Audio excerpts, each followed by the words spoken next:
The views and opinions expressed by tonight's guest and topic of discussion do not necessarily represent the official policy or position of Spaced Out Radio, Spaced Out Weekend, Spaced Out Radio Limited, its hosts, syndicated carriers, or anyone associated with this broadcast. Any rebroadcast, reproduction, or other use of this broadcast or podcast without the express written consent of Spaced Out Radio or Spaced Out Radio Limited is strictly prohibited. Listener discretion is advised.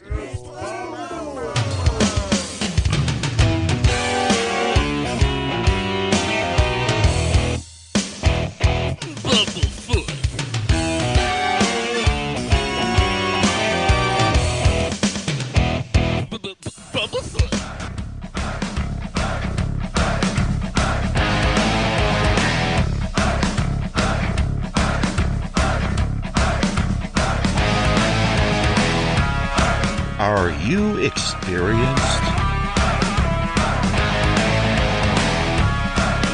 Stop right there!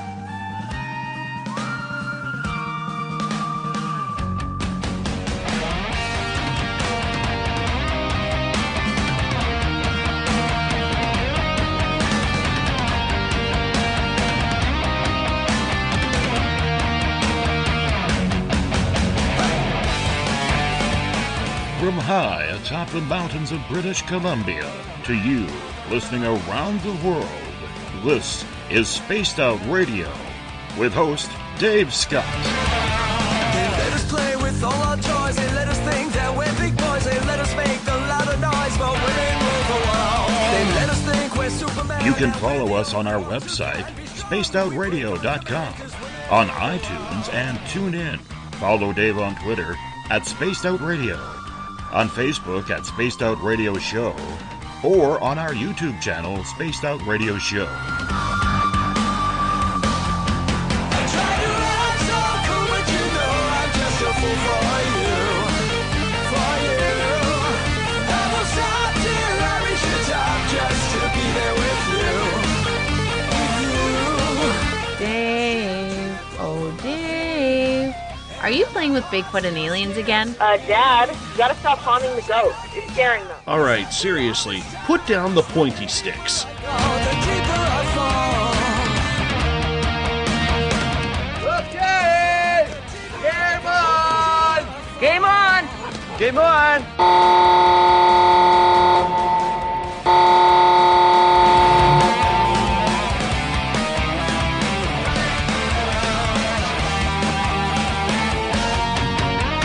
The password is... All right.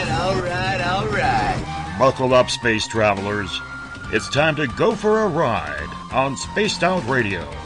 Mr. Bumblefoot, Dave is ready for liftoff. I try to act so cool, but you know I'm just a fool for you. Seriously, Dave? Really? Aren't you a little old for a tinfoil hat? Hello, Toby. Bye-bye. Love you. Bye-bye. Please take your seat about there. We're with the edge. It's clear for takeoff.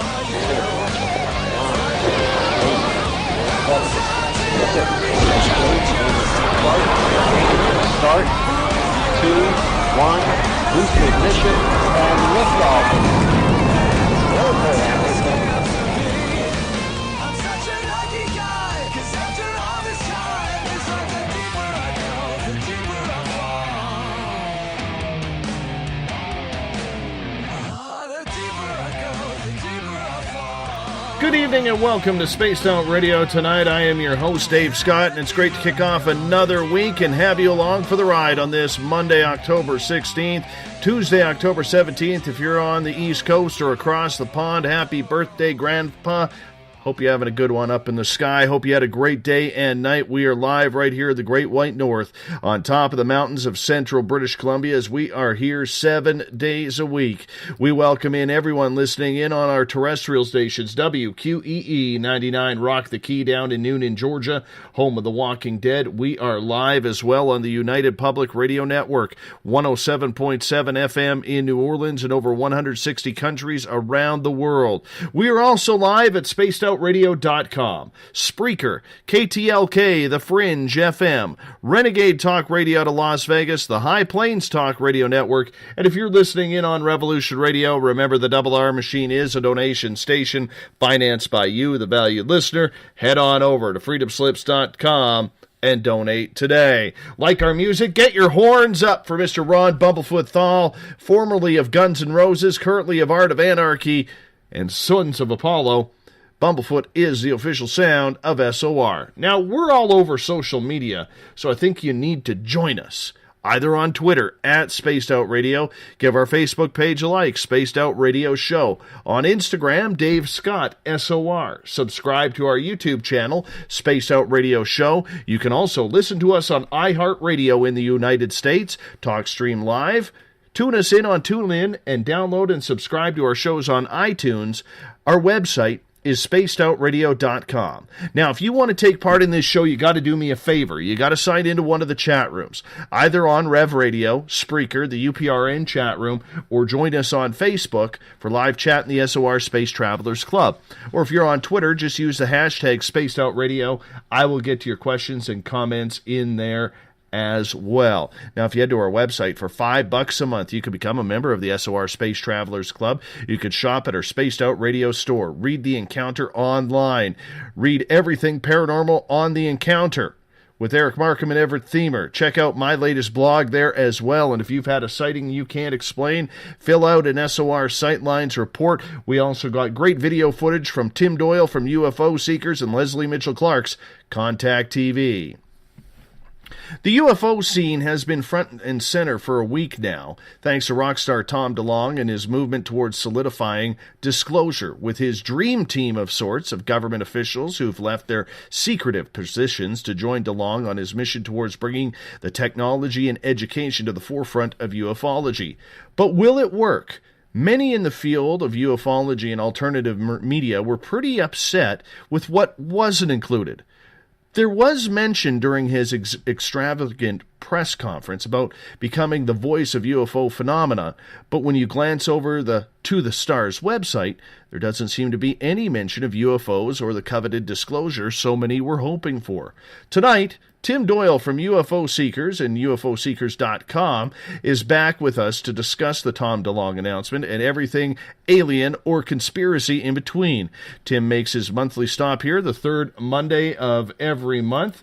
Tim, what's going on, my friend? Glad to have you back. Hey, brother, and thanks for having me. Hello, space travelers. Yes, it's always good to have you on, my friend. So, let's get to it. But we always got new people every time you come on in. So tell people a little bit about UFO Seekers and what you're all about. UFO Seekers is made up of me and my girlfriend Tracy. And basically we spend our time sky watching every night, hunting, I guess you could say, or seeking UFOs, looking to get like photographic or video evidence. And then we publish findings through our YouTube channel or through our website. And we also receive reports from people, and we do investigate reports that we get from people on more than just UFOs. So, in fact, our next episode won't be about UFOs, so we do dabble in any kind of mysteries. For instance, I've spent the night in a ghost town before, and we did a video, on ghosts, trying to catch evidence. So sometimes we get weird invites, but for the most part, we get push our content through our YouTube channel. That's where we have over 70,000 subscribers. And we do get shared quite often on Secure Team 10, who has over 1 million subscribers. So that's pretty much the medium we live in. It's getting bigger and better every time we get the opportunity to talk with you in regards to this. So when you are out chasing UFOs, what are you looking for? What are you looking for in the sky? Typically anything unexplainable. I mean, I guess it's nothing beyond that. I think, with the advancements of technology, I know we hear a lot of times, hey, everyone has a video camera in their pocket, but honestly, if you think about it, if we went back to the 90s, anyone who had a video camera actually had a legit video camera. I mean, it may have been VHS, but it had zoom and quality lenses. So I think we have seen like a regress in the amount of cameras that people have that are quality and can shoot video at night. But for the most part, I think we're trying to bring people things that look strange in a way that you would see them from on the ground. So I know people are really big on like infrared and thermal footage, but I think people want perspective and kind of someone to trust behind the scenes. So we develop a high level of trust with our fan base as far as what we're doing every night and where we're going. So there's context to evidence that we capture, and we're in specific spots. So, we have a lot of respect for MUFON. And while MUFON is more of like a scientific research group who's trying to prove things through scientific evidence, we're trying to provide them with the video and photographs to legitimately put the strange object in the place, and kind of fill what we feel is a content gap from someone being out there on the ground every night. So we're not just following up on reports. Typically, we're just randomly spread out in areas that are known to have weird stuff happening. And so, for instance, if people want to watch one of our last videos, we actually provide what we consider to be 100% photographic proof of a UFO, something that is beyond explanation. And in fact, anyone who reads through the comments can see the same thing from the skeptics. I mean, it's the one time where we truly captured something that's just astounding and actually changes shape in between two pictures. So we caught like a strange object moving at a rapid high speed that actually changed shape in between these two pictures that we took about a quarter of a second apart. And so that's where we kind of try to provide that evidence. And then, for instance, that's being submitted to MUFON, and then that's where we let people like MUFON take over, and we actually submit our evidence to people in the military. So, I do find myself keeping an eye out for the enemy, quote unquote, just in case anything we ever catch is something of that sort. And, it is hard work because it is very time-consuming. You could be out in the field of research, wherever you are going, for literally hours or days and not catch anything. It's not like you're catching something every single time, is it? No. And I truly think it was a blessing from above from any of the evidence that we've ever captured. I mean, it's complete randomness. Sometimes I truly believe your best chance to catch something unknown is to literally just point a camera anywhere, just randomly, and just let it start shooting. I truly believe you have a better chance of just catching something strange with an attitude like that, rather than thinking, hey, I'm going to go to a place like Area 51 and that's where we're going to see a UFO. I mean, from any of the reports over the history of man, I mean, these things are unexplained. So they're never going to show up in the same places. They seem to, so that's what we try to do, is make sure that we're in the right position. And you're totally correct to say that it takes a lot of work. For any one of our episodes that's nearing somewhere around 15 to 20 minutes, I'll spend approximately 2 to 3 days editing that single video or episode. And that doesn't include like going through footage. So I'd say on a typical episode, we're using more than 10 video cameras. So it does take a lot to manage all of that. I mean, I have hard drives with over 20 terabytes of footage. I'd say we probably collect like a terabyte of footage every month. So on a trip, we'll do about 100 to 300 gigabytes if we take like a full trip. And so between like managing the cameras, cleaning lenses, charging batteries, I mean, we have 5 GoPros with 3 batteries each, different models. So I have tons of chargers set up all the time, and it's work. It's not just I understand there's hobbyists, and that's what I support in this field more than anything is the hobbyists, because I believe that those are the people who are going to catch things. But what we're doing, I definitely wouldn't consider like a hobby.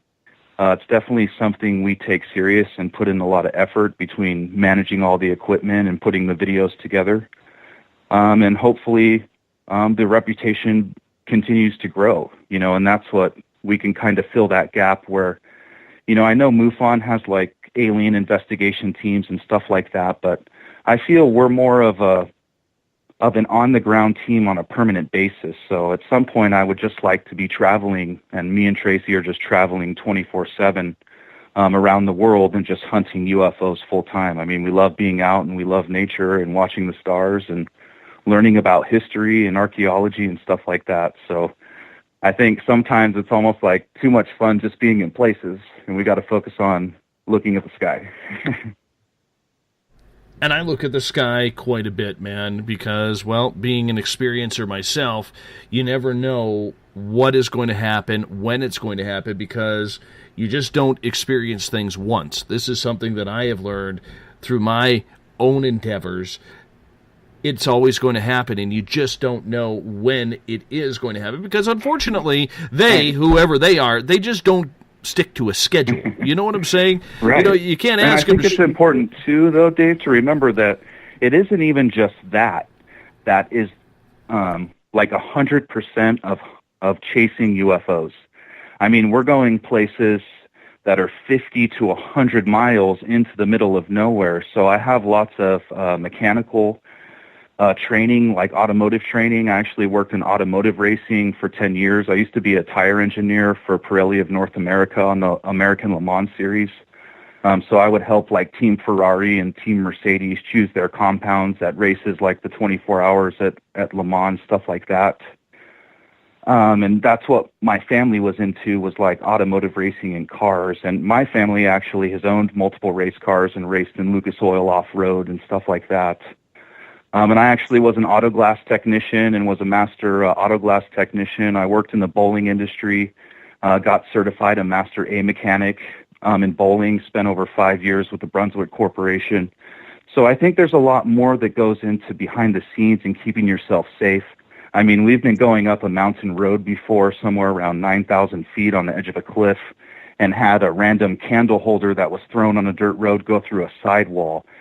So I have like plugs in the back of my car, and plug the sidewall, patched it up, and have a portable air compressor. And so I think there's more into it about survival skills and keeping yourself safe and making sure you can get back.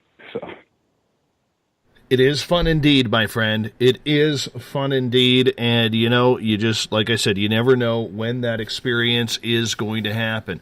But one of the things that we are going to get into tonight, and we're going to start heading in that direction right now, October 11th, last week, at about 9:30 Pacific time, Blink-182 lead singer Tom DeLonge, who's been well known for his blustery entrance into the field of ufology, and I mean that with all due respect, came in and said that he was going to be the one who leads the Disclosure Project. He wanted to pretty much be the face of disclosure and ufology, using his contacts and what he had learned over the past number of years in starting to take over, if we can say that, the research that a lot of people were doing in regards to this. His project, called To the Stars Academy for Science and Entertainment, came out introducing an O.J. Simpson lawyer-like dream team of former officials from the Department of National Defense to the CIA to the NSA to Lockheed Skunk Works, and really, really bringing a who's who in the aerospace and defense industry in the United States to come out and talk about disclosure. But what was supposed to be, and what a lot of people felt, was the disclosure movement, the start of the disclosure movement, felt a little let down that instead of talking about disclosure and see where we were going to go with this, it ended up pretty much being a telethon for a company that they were opening up. What was your thoughts when you watched the Tom DeLonge video? I thought it was interesting. I mean, definitely a good idea. You know, my dad actually worked at Plant 42, had one of the most top secret Air Force production plants in the United States, and worked on secret projects, which he won't even tell me about. So I do have a little bit of knowledge of these kind of things. I mean, my dad's best friend worked on the space shuttle. I've seen the space shuttle before, you know, made trips there, went and watched the space shuttle land at Edwards Air Force Base. And not to mention, even as we speak, I mean, I have friends who are in the service, friends who work at NASA, Flight Armstrong Research Center. You know, and there's one thing you're definitely gonna notice about anybody you meet in that private corporate world of defense. And that's that these people aren't squealers. And these people don't have loose lips. I mean, these are the people that I say I'd have a lot of respect for, you know, because, you know, we chase UFOs. We don't chase national defense secrets. Now we're bordering on something I would highly consider like a jailable offense. So UFO seekers definitely tries to stick to like the UFO community and the UFO topic. We do talk about projects that might be mistaken for UFOs, but that's because we're getting a sighting, so we're trying to give people explanations. And typically the projects we're talking about aren't top secret classified. You know, a good example is in 2006, a project from Lockheed Martin, an unmanned drone, a wing drone known as the Polecat, crashed. And after it crashed, Lockheed came out and said that only 60 people had worked on that project in the entire company. And that's from start to finish of anybody who knew what was going on. So, you know, and don't forget too, Dave, like here in the United States, right, all of that stuff is paid with taxpayer money. So here we have these private companies who are getting funded to create projects using taxpayer money. So I can remind everybody that when Lockheed Martin or Boeing builds an F-35, you know, they don't really own it. The government owns it. The government owns the final products of these contracts. So it's the taxpayer money that funds the contracts, which are won by bids of these private contractors, and they work on projects with full non-disclosure agreements. And at the end of the project, their lips are sealed, and the Boeing or the Lockheed Martin goes on its way to the next project, and the secrets are owned by the U.S. government and the taxpayers of the United States. And especially when we're getting into like propulsion and advanced aircraft, we're getting into militarization of space and propulsion systems, especially if we're going to talk about like ICBMs, cross-continental nuclear weapon delivery systems. You know, there comes a point where you really only want a Lockheed Martin researching certain things. I mean, are we going to have a private corporation now that's developing technology out in the open market, and as soon as they develop it, they're going to sell it to China? You know, and that's where like a lot of these things are made in these companies to help protect the United States in the future from anybody that might capitalize on it in a negative way. You know, so first thing I thought when I saw that press conference was, hey, here's some squealers from Lockheed Martin. I mean, they talk about, I mean, even one of his team members still has a top secret clearance. So I'm very interested in submitting FOIA requests because the Washington Post did write an article. They asked for comment because Tom claimed he met a high-level general at the Pentagon. And of course, the government says he was never there having this meeting with this person that was still in the government. So I am very interested to know if he's receiving classified information. So we are looking into submitting FOIA requests between Mr. DeLonge and any high-level generals, anyone at the Pentagon, John Podesta especially. And we're very interested to know if any of these people are revealing classified information as a way to make profit in the private marketplace. What would happen if they were? What's the result? Well, now we're talking about losing pensions, going to jail, stuff like that. So. Well, that's always fun. I guess when I looked at the conference, I thought about the team that he brought on. Okay, whether it's Jim Semivan or Yeah, see, and Jim Llewellyn. Semivan is on Sirius Disclosure. So if any of your or listeners want to log on right now, just go to the Sirius YouTube channel, and Jim Semivan's there doing the same thing for Dr. Greer, you know. So I really have like a lot of respect for the MUFON agency.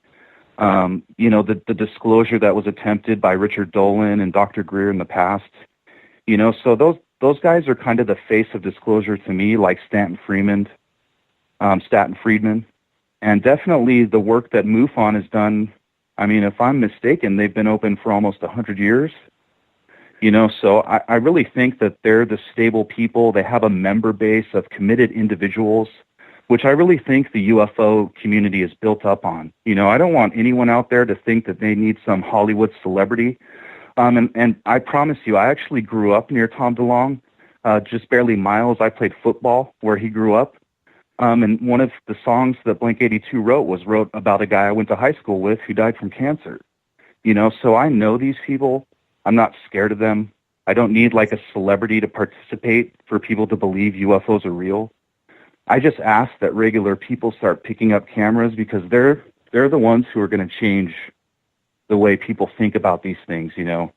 And it's just us talking to each other and talking about sightings and talking about the possibilities, you know, speculating together. And then it's us going out and going camping all together, all the little guys, you know, and all these members at MUFON, and all these little YouTube channels, you know, and all the investigation groups that I hear on here. That's the UFO community.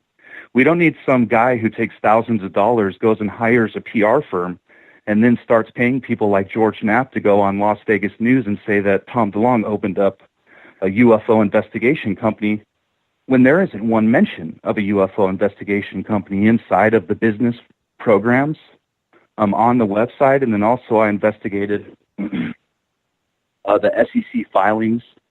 So if anybody wants to take a look at my YouTube channel, I actually posted a video kind of doing some research into this company.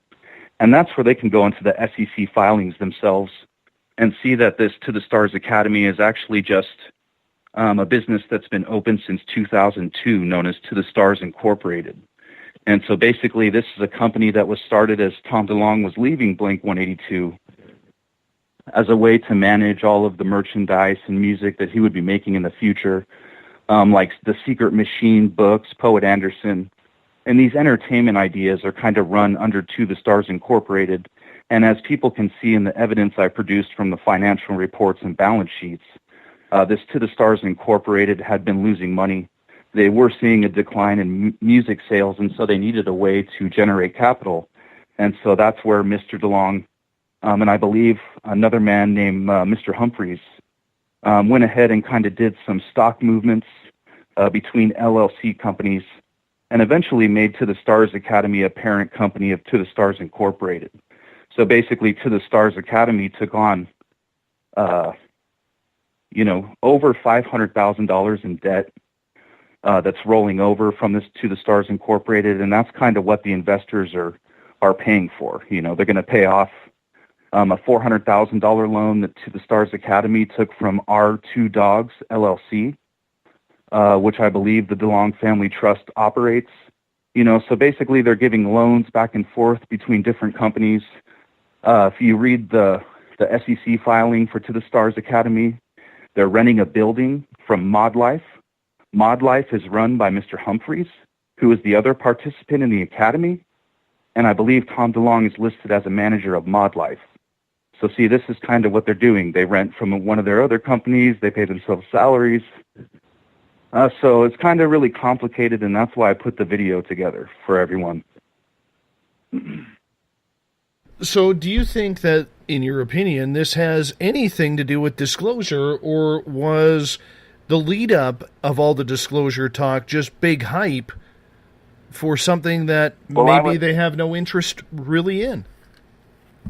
Well, I think if, like, anyone who's a capitalist or, like, interested in, like, you know, hey, I'm going to open a business no matter what, I really ask them to Google search pyramid scheme, multi-level marketing, and look for there's one that's 10 steps to creating a MLM pyramid scheme. And the first things it's going to run down across is you got to have a product you got to have an idea that's incredible that you can get people to be really emotionally involved in, almost as a way to take advantage of them by promising something that can't be delivered. Next thing you want to do is hire some experts to validate the claims you're making. Then the next thing is you need some experts to write articles about the experts who are claiming that the product you have is beyond believable. And they can easily go through and kind of pick it apart.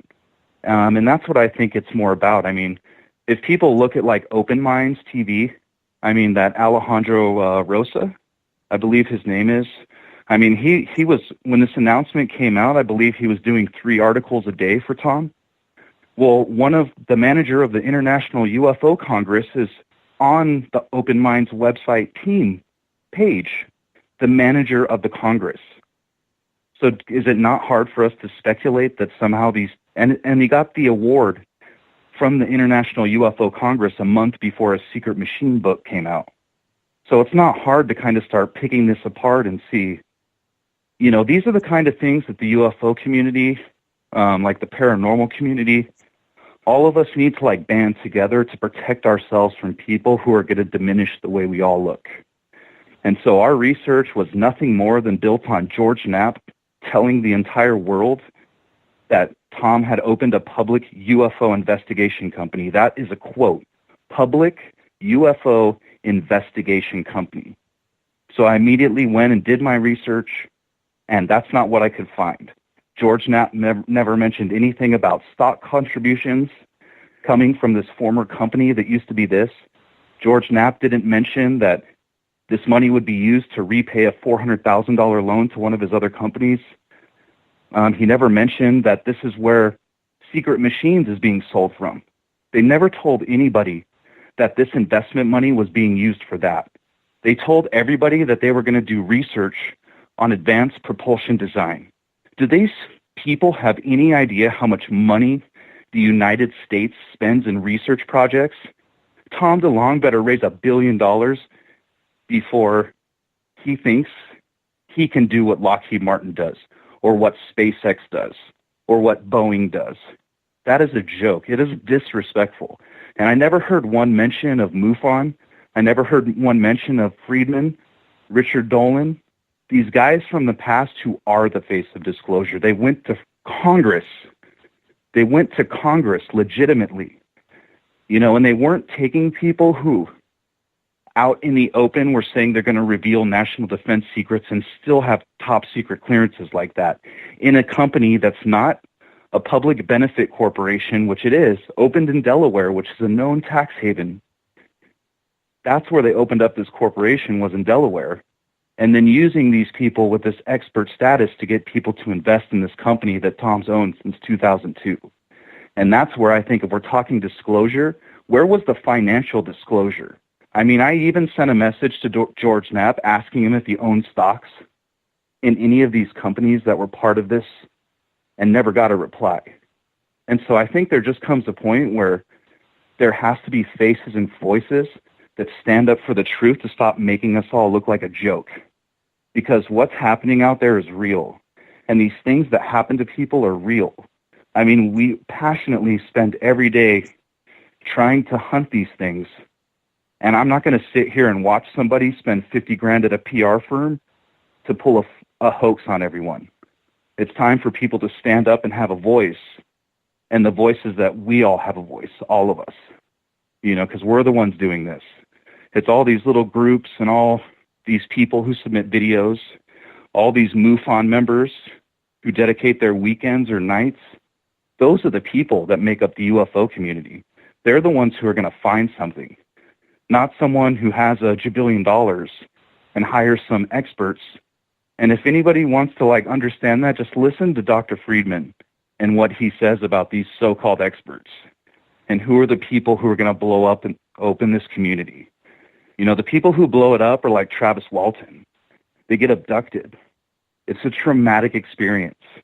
I mean, I meet people and sometimes when they're done talking, they start like crying. So when someone comes in and doesn't have full financial disclosure, and then other elites in the community start promoting it as something it isn't, someone's going to stand up, and I guess that's got to be us. One of the things that concerned me, and I brought it up last week on the show, was that the To the Stars Academy website, I have read through their entire website about 7 times now. And it's very disappointing to me when I see Tom go on, and trust me, let me preface this by saying this isn't a big, crap all over Tom DeLonge type thing. I think his heart is in the right place. I really do. But when I look at this project and the amount that he has talked about disclosure over the last couple of years, I find it very, very critical that there is not one mention on the To the Stars Academy website about UFOs or about disclosure. And I wrote that in my blog today, so if you go over to spacedoutradio.com and click on the news, and you'll see Dave's blog on there, please have a read on it and tell me what you think. But I think we do have to be critical about this because, like you said, there's a lot of people who are waiting for this to happen. People who have been abducted their entire lives, their children have been abducted, their grandchildren have been abducted, and they just want some sort of simple answer as to what is going on and why. And when you're playing... Oh, you want to hear the audacity of a celebrity? The audacity of a celebrity is to tell everyone, essentially, the government created secrets using taxpayer money. Now they're going to give it to me, and you've got to pay me to release secrets that were paid for by your own money. And that's where I draw the line. When people start saying, I know the truth, $10 and I'll tell you, I'm done. Don't include me. Because I promise you, all my fans, anybody listening, if I find a secret that, Tom DeLonge says made me lose sleep, you will know, because that's the whole point, is to find the truth. So when anyone says I'm going to hide the truth and then charge you, or you need to join a religion, or you better read this book, or here's a manual for you to learn how to find the tablets or to find whatever, you can count me out. Because anyone who takes this serious is just going to reveal the truth because they're a truth seeker. So which is it? And in fact, in George Knapp's interview that he released on LasVegas8.com, and anyone can go see it, Tom DeLonge claims there's aliens and that someone in the government told him. Yet George Knapp never rebutted his statement. No one ever asked the question, well, is there really aliens? Because if me or you, Dave, went on that and said there's aliens, bro, they'd start laughing at me and you. But you know what those people are? I bet more than anything, they're paid to write those stories. A producer just hands someone a story, and George Knapp, unfortunately, didn't do any research and got handed a story that a PR firm was paying for and just let this celebrity rant on about anything he wants, and no one questions anything. I mean, if I go out and say, hey, I know there's aliens, isn't anybody going to ask, hey, prove it? And so that's where we're drawing the line. I'm going to disagree with you there for a quick second, my friend, because I do know how the media works.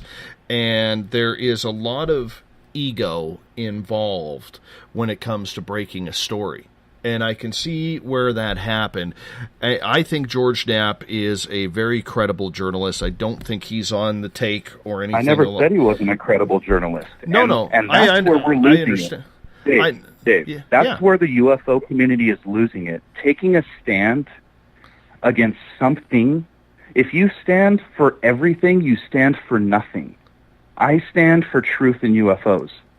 So I have to tell my opinion when I see people who are bending the truth and writing titles that are false and shameless articles.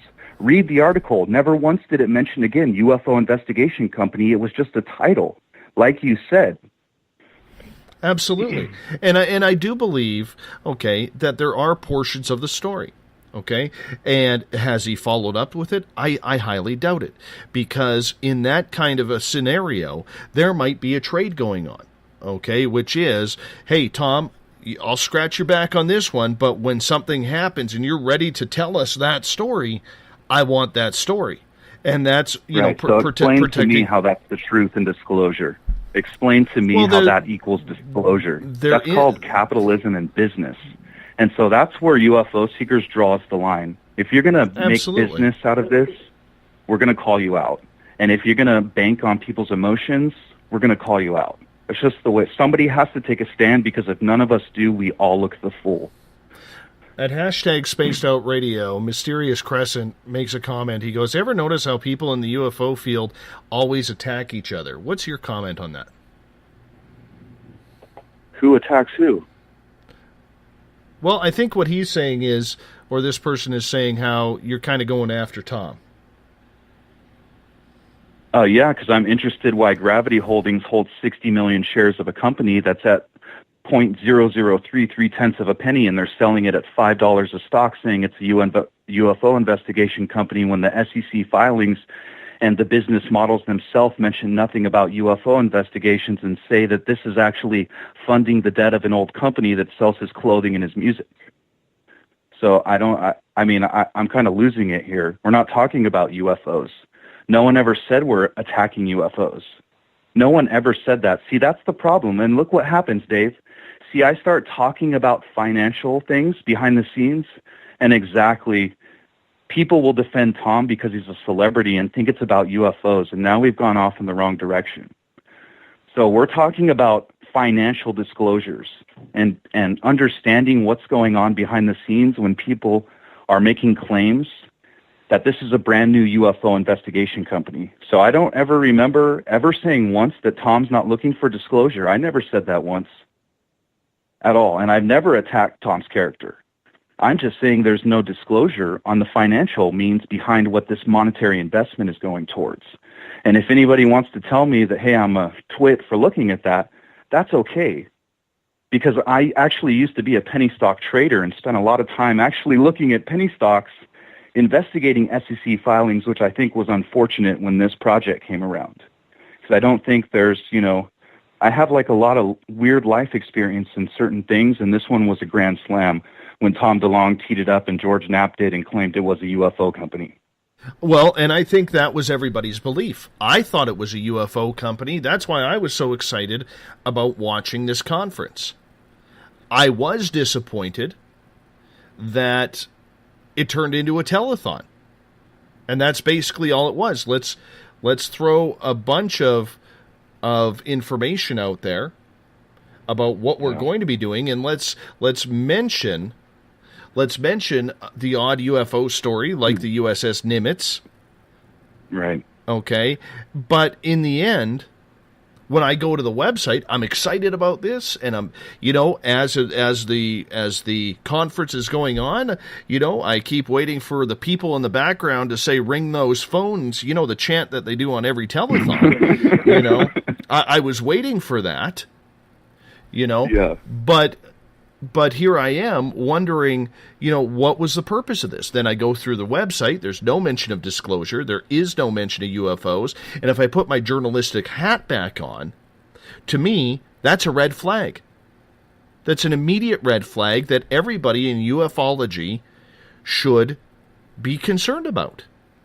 Correct. And if anybody wants to read the comments in the video we did, there are the most skilled and educated people in there, and that's what our fan base is built on.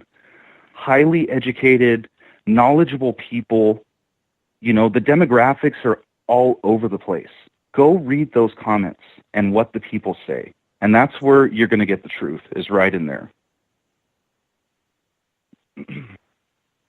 So, and they all say, Dave, it's investigative journalists. I think the first comment we got was said, oh, thank God someone did some investigative journalism, The other thing that concerned me about this was... let me get this out real quick, Dave. Yeah, go ahead. Hey, like a good example. You can jump on our channel, and we have a gentleman who told a story about a city-sized building at 3 a.m. He's a farm worker, okay, and he's 10 years old. Well, I'm from Bakersfield, Dave. This is like agricultural center. I mean, everywhere around me are huge farmlands as far as you can see, in oil fields. So I'd say over 70% of the individuals where we're at either work in ag or oil. And so this gentleman was actually working seasonal and was working a field and is 10 years old and goes over to his aunt's house where they were getting into a car. to go to work at the fields. And that's where the whole family saw a city-sized UFO come over the top of them, make no sound.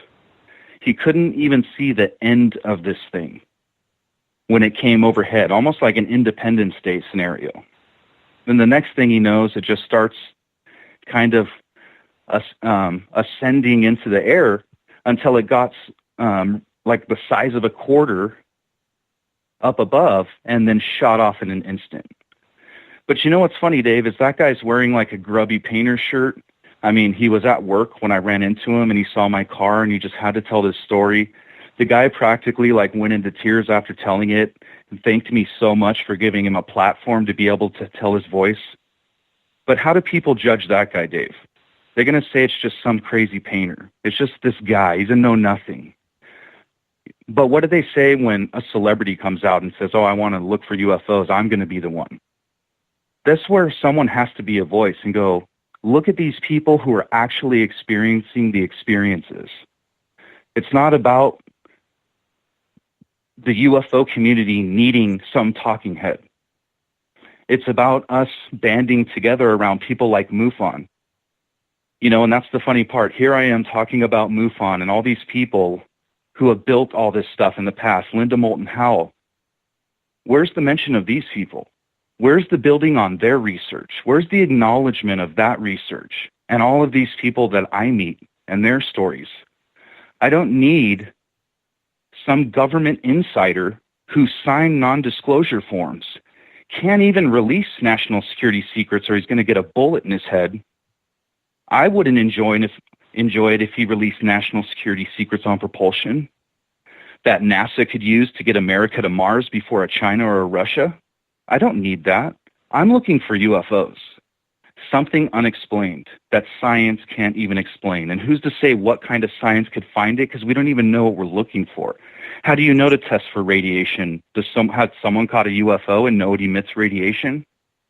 So we're talking about an unexplained field where the person who's going to break this wide open is someone who is interested in the sky, interested in this phenomenon, and picks up their video camera that they charge every day and just goes outside in the backyard and spends their time with their sister or their loved one or their family member, enjoying nature, smelling the fresh air, looking at the stars.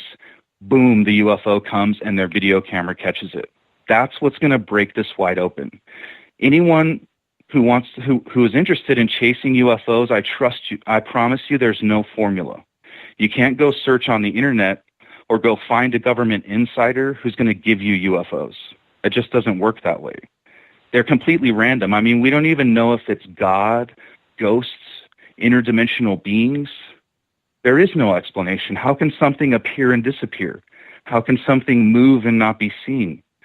And I truly believe that these things are beyond what the human race really knows what's going on. And it's the same thing that all of our religious books are built on, and these sightings in the sky, and these chariots of fire, and the first Chinese emperor riding off on a dragon that breathed fire. There is more going on, but if we think that we're just going to hire some guy from Lockheed Martin and, hey, here comes disclosure, I think it might have been the man who first stepped on the moon that might have been interested in disclosing. How about those people? They've disclosed stories. Why don't we focus on those and stuff that's already out there? And I mean, as the UFO community, do we really need that disclosure, Dave? I mean, you've had experiences, bro. You don't need anybody to tell you that an alien's real. You've actually met one face to face, man. Like, I believe you, and your story is like disclosure for me. And it comes from just regular, like, civilian people or the retired military guy who tells a UFO story. You know, disclosure is not going to come from studying propulsion systems. And if anybody wants to go on and let's say this company raises $5 million, $1.8 million goes to salaries, $400,000 goes to R2 Dogs Incorporated to repay a loan that Tom DeLonge made to the company and charges interest himself, so he pays interest to himself from money that he got from the UFO community. And so that's where someone's got to draw the line, man. And it really took me aback when George Knapp went all in. So, well, one of the things that I found very interesting, we can get more into this in hour number 2 as well, is I'm coming at things from a media standpoint. And as a reporter, when I was working in the mainstream, you always wanted to try and get that scoop. You always wanted to try and be first to break news on something. That was the rush of the job. That's what we all strive for. Okay?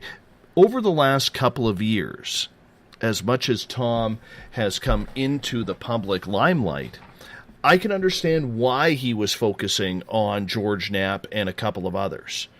Because, in the end, you need someone whom you can bounce things off to. And let's face it, George has the credibility. He has the Bob Lazar story that he's held sources and information I admire on there. him. Yeah, but I admire him more than anybody in the media absolutely. community. And I'll finish on this. But here's the thing.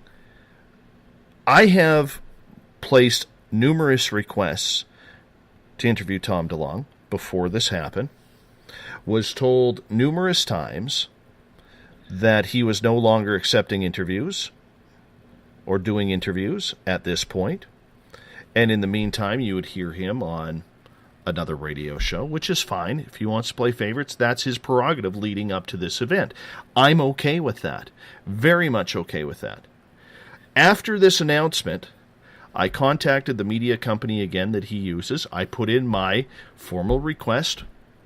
And as of this moment, I still have not received a reply for an interview, which is highly strange in the way the media works.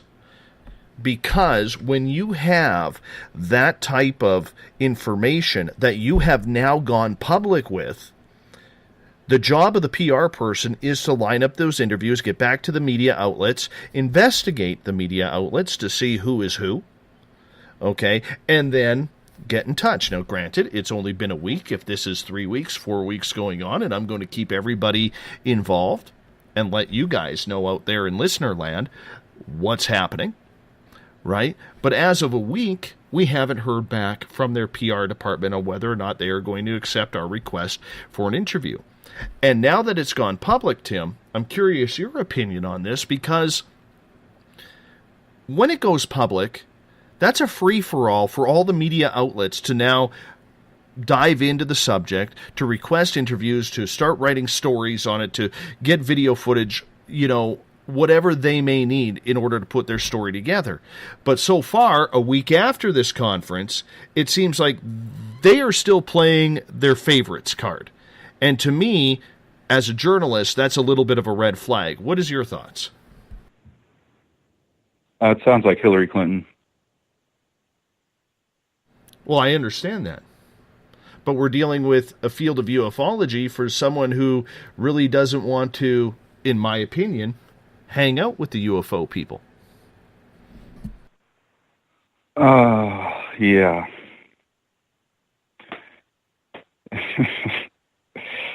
I mean, that's kind of the whole thing, Dave. I mean, that's how penny stock companies work, man. You issue press releases. You don't do interviews. You make nice drawings of products. You capitalize on people's emotions.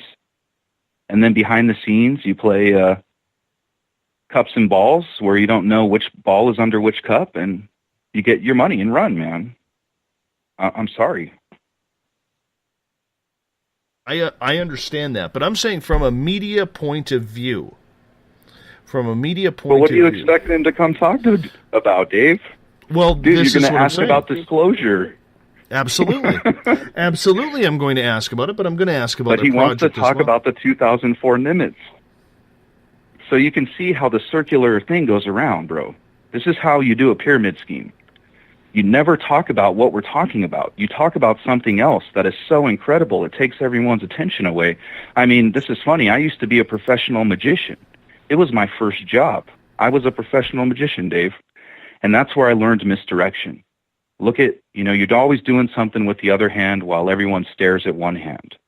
And I really feel real bad about what's going on. But more importantly, I feel bad for anyone who's a big fan. And to see that no one is talking about disclosure in the UFO subject. We're talking about news media releases from the most prominent people in the UFO community proclaiming mistruth. This is a company that was opened in 2002. It has rolling debt, was not able to function. In the SEC filings, we can see that after the 2015 release of the Dreamwalker album, that music sales declined 20% last year. The company was running into major rough patches, and that's where it's obvious that the shares have been shifted from Archive West Investments LLC to Gravity Holdings LLC, then to the Stars Academy in exchange for shares from the Academy.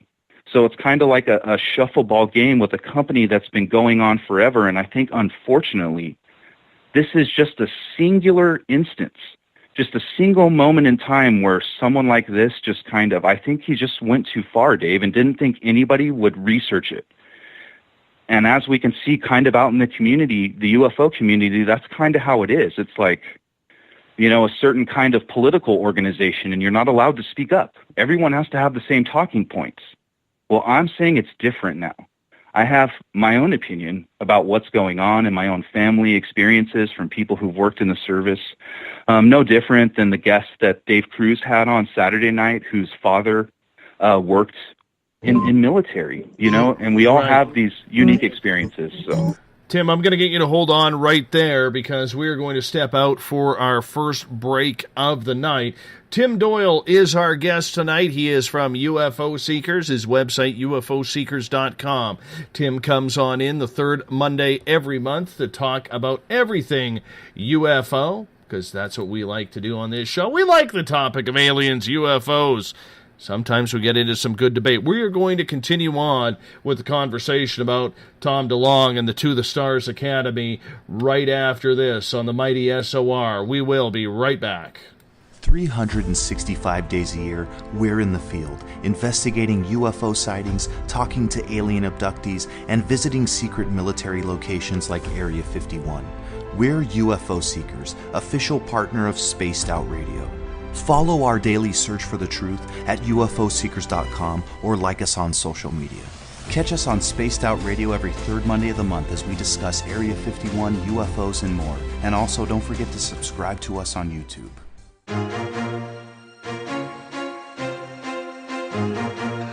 From coast to coast to coast, Blacklight Uncharted is taking on the paranormal across Canada. From ghostly hauntings to the UFOs flying above in conjunction with MUFON Canada, we're closely investigating what's going on in the northern skies and checking out the apparitions that walk among us. Check out our videos right here at spacedoutradio.com. We want to know your thoughts, we want to hear your experiences, and we want you to share your stories. The answers are out there, and we intend to find them. Would you like to become one of our space travelers? All you have to do is click on the Space Travelers icon at spacedoutradio.com. For only $5 a month, you can get access to some great prizes, as well as private monthly shows, newsletters, and a members-only section on our website. Become a space traveler today. It's paranormal news at its finest. Welcome to The Encounter. At spacedoutradio.com, The Encounter online is SOR's trusted news source for everything weird and strange going on around the world. This is news editor Eric Markham. Our team of journalists are scouring the planet for those strange stories that rarely make the mainstream. No fear-mongering or fake news here. Head over to spacedoutradio.com and encounter The Encounter. Want to learn more about aliens, cover-ups, conspiracies, cryptids, and the paranormal? All you have to do is tune in S4 as we take over the Spaced Out Radio night, starting at midnight Pacific, 3 a.m. Eastern, each and every Saturday night, right after Spaced Out Saturdays. Hi there, this is Eric Cooper from Forest Moon Paranormal. Join me, Corey Ruiz, and friends as we discuss the hot topics of the night. It's fun, entertaining, and as dark as the night. Find us at spacedoutradio.com.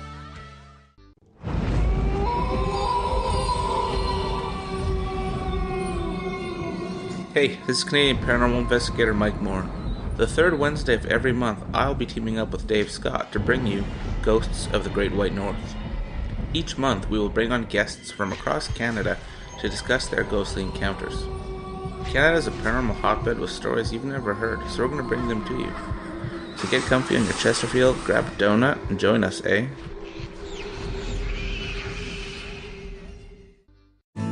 Are you an experiencer? Have you had run-ins with strange creatures you can't explain? ETs, Dogman, Bigfoot, werewolves?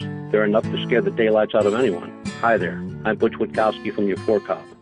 And on the last Monday of every month, You can listen to me and the host, Dave Scott, talk about the weird and the strange being reported on Spaced Out Radio. I'm going to bring my investigations and sources, you bring your experiences, and we'll figure out the rest together. Strange Days on Spaced Out Radio. Come tune us in at spacedoutradio.com. Want a place to share your experiences without feeling judged? We have the place for you. If you've experienced sightings or contact with ETs, ghosts, cryptids, or UFOs, and you'd like someone to confidentially look into the matter, just fill out an SOR Sightlines report. Our goal is to help you get the answers you need to the experiences you've had with our professional team of researchers. Your information stays 100% confidential. The SOR Sightlines report. Fill out your experience today only at spacedoutradio.com. Psychic Sundays, spiritual communication, ET contact, Sasquatch in your backyard. We will have it all on Cosmic Passport with me, Elizabeth Anglin. Each Sunday, starting at 9 p.m. Pacific, midnight Eastern, at spacedoutradio.com, I will take you on a journey of enlightenment.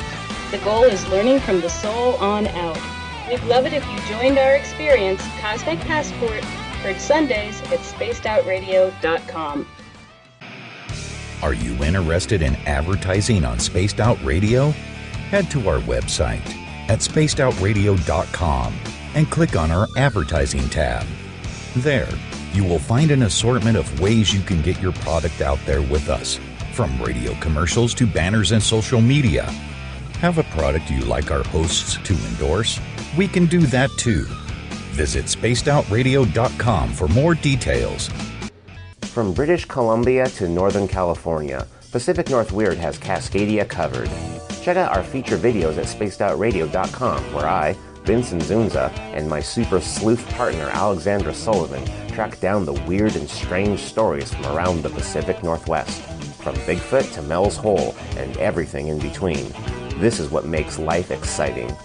So why report the normal when we can report the Pacific North Weird right here at spacedoutradio.com. Don't have time to listen to Spaced Out Radio live? Wherever you are, the car, the office, the shower, or even if you're traveling, we're right here for you. Each Spaced Out Radio show can be found on iTunes, TuneIn, and on our YouTube channel, Spaced Out Radio Show. It's the perfect way for you to catch up on our shows. For more information, just head over to our website, spacedoutradio.com, and tune in to us today.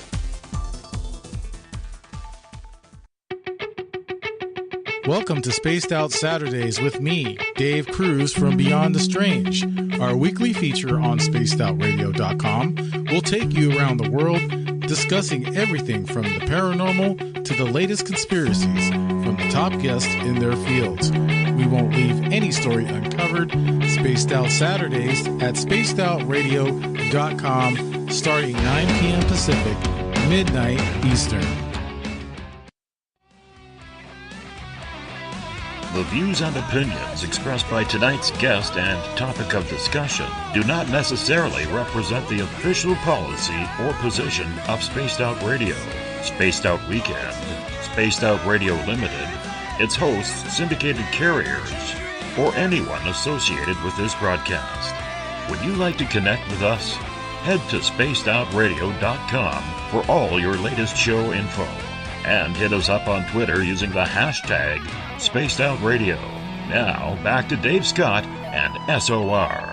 Welcome back to Space Out Radio tonight. I am your host, Dave Scott. Great to have you with us. Tomorrow night on the program, JC Nova is going to be with us. We're going to get into the world of astrology and learn what that's all about starting at 9 p.m. Pacific, midnight Eastern Time at spacedoutradio.com. We want to welcome in everyone listening in on WQEE 99 Rock the Key down in Noonan, Georgia, home of The Walking Dead. We are live as well on the United Public Radio Network, 107.7 FM in New Orleans, at over 160 countries around the world. Great to have you with us as well. We are also live on KTLK, The Fringe FM, Renegade Talk Radio out of Las Vegas, and if you're listening in on Revolution Radio, remember the Double R Machine is a donation station financed by you, the valued listener. Head on over to freedomslips.com and donate today. Bill Cardwell has set the password for tonight in the SOR Space Travelers Club. Oclophobia. No, it's oclophobia. Sorry. Oclophobia is your password. Make sure you use it wisely, space travelers, as Bill sets a password each and every night right here on the mighty SOR. Now, if you want to follow us on social media, you could do so on Twitter at Spaced Out Radio. Use the hashtag Spaced Out Radio if you want to connect live with me during the show as well. You could give our Facebook page a like, Spaced Out Radio Show. Also, you could join us on Facebook in our nightly chat room, the SOR Space Travelers, during this show. We're also on Instagram, Dave Scott SOR.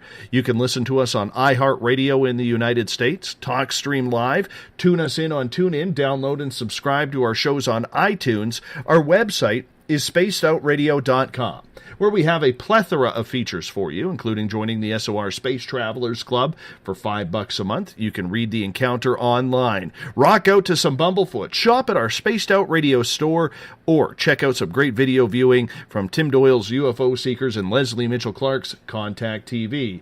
Speaking of Tim Doyle from UFO Seekers, he is our monthly guest on the third Monday of every month, and a easy title that we call this show, UFO Seekers. Tim, welcome back. Thank you, thank you.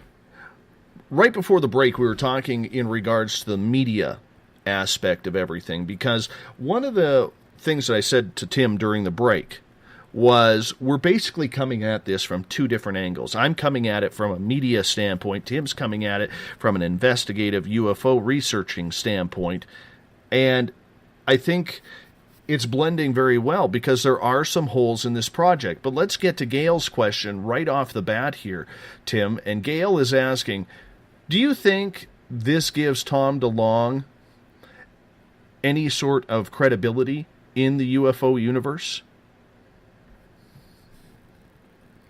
You know, I have no doubts that Tom can or will make a project that does what he's talking about and what we're all talking about as far as disclosure or alien life.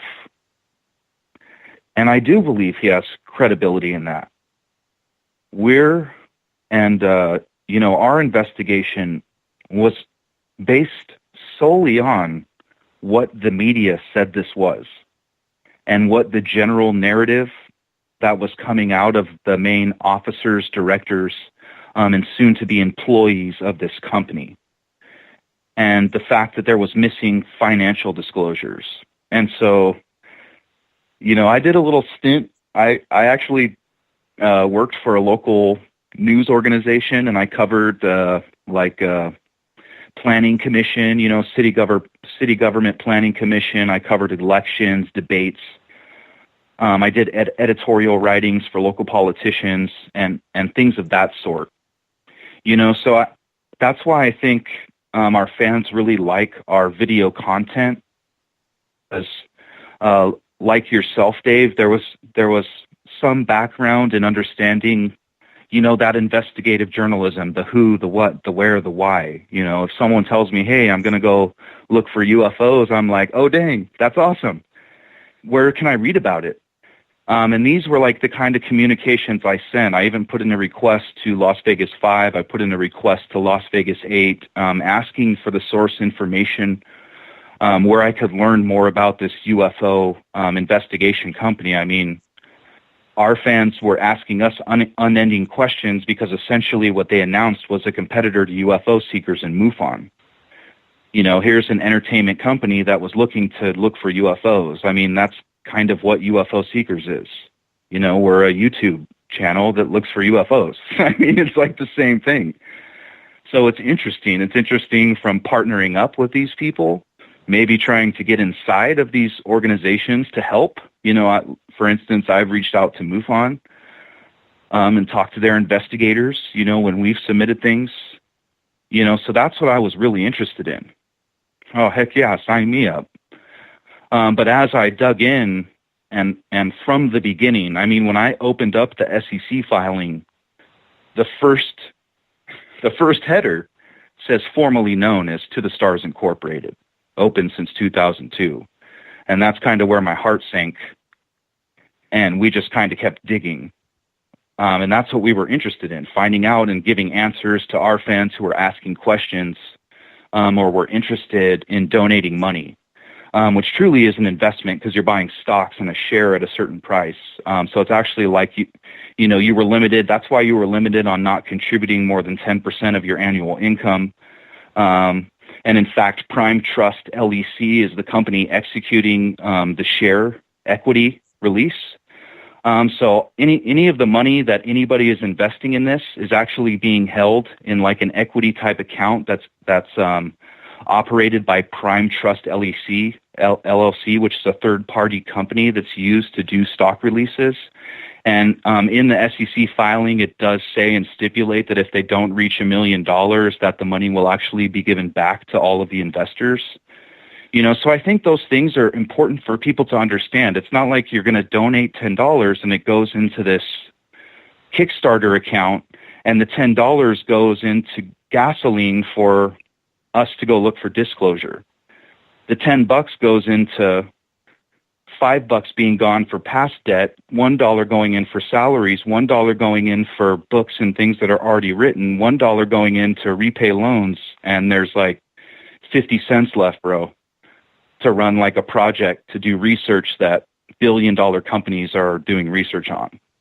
And that's where we just became very weary about the viability of this. And of course, both me and Tracy have investment experience. And that's what we were just trying to offer people, was just kind of opening up the veil. And it's nothing more than because this is a public company traded with shares. So these things are out there and the investors are supposed to look at it. I mean, we did nothing more than what a business channel would do if a company was issuing an IPO. And that's exactly what I sent in my message to a few media outlets was, hey, you never said this was like an IPO release, because it was like an initial public offering, basically. But I may remind people, these stocks aren't traded on an exchange. So unlike a normal IPO release where a stock comes out and you have a stock ticker and it's on the Dow Jones Industrial, the Dow Jones 30, these shares are not traded. You cannot sell them right now. And in fact, they didn't even meet certain guidelines. They're not being released in New Jersey. You can't get them in Texas. I believe there's 6 states where you can't even buy the shares of Tom DeLonge's company because of the way it's set up. So I think that the media just did a complete disservice by not doing a little more investigating to kind of protect themselves and just kind of went with, whatever this person said. So that's where I really try to protect our fans and the UFO community's credibility, because if anybody has a good idea in the future, I mean, if someone like Dr. Greer stumbles onto something amazing and needs to go to Congress again and he needs to raise money, or if Richard Dolan or Friedman or any of these people, find something and they need investment to bring it, something like it, should we be scared now that people ruin that credibility? I mean, if everyone invests in this UFO idea and it's not what it is, what does that mean for people in the future? So I get really wary about, man, this is like a perfect disinformation thing. Hey, we do this release. Hey, it's this UFO thing. Everyone invests and nothing really comes of it. And everybody kind of runs out of gas. And the real thing that comes along next, no one cares about and no one will risk being a part of. So I really do hope that when we look at this in the future, that Mr. DeLonge does something that's separate from this To the Stars Academy and the shares that are owned by like Gravity Holdings, which is one of his LLCs that's actually run by the DeLonge Family Trust, which Tom and his wife are the only sole trustees of the DeLonge Family Trust. And you do that because a trust is sheltered from legal lawsuits, So if any of your listeners wants to set up a business and protect themselves from lawsuits because you're doing something where you may get a lawsuit, that's kind of what you do. You set it up in a trust, and then you use the trust to open up a shell company, and then you use the shell company to open another shell company, and then you give the shares of the bottom company to the company in second. And that's kind of, how you move it around and give yourself write-offs, especially if you have like tons of money from a past music album and there's these millions of dollars because this one CD is always going to do well and have music sales and royalties are buried in this other company. you need losers for write-offs. And so that's kind of what we saw when we dug through the financials, was, hey, it looks like these are kind of just losing companies where a rich person just takes huge write-offs at the end of the year. And in fact, if anybody wanted advice, I'd recommend that from their own tax standpoint. So. Well, let's get to Gail's second question here. She is asking, why would all of those big-name people then join up with Tom DeLonge just to pay off his old debts? She should be running an investment company. And in fact, I would, I wish I could send Gail's question to some of those people. But I think Gail needs to remember that some of these people are shareholders, and they hold lots of shares. And in fact, I showed in our video that if the company brought in $25 million, that the 60, because remember, the company itself holds 90 million shares. They're releasing 10 million shares to the public. There's 100,000 Class B shares that no one will ever see. Those are actually the shares with the highest voting power. The shares being released to the public are Class A common stock, meaning that the Class A voters kind of just have one vote, and they can't make any decisions over the Class B stockholders and the officers and the board of directors. So it's those 10 million shares that are being released at $5 a piece, and then these 90 million shares that are hidden in the back, including the Class B shares, are all valued at 0.003, so 0.3 of a penny.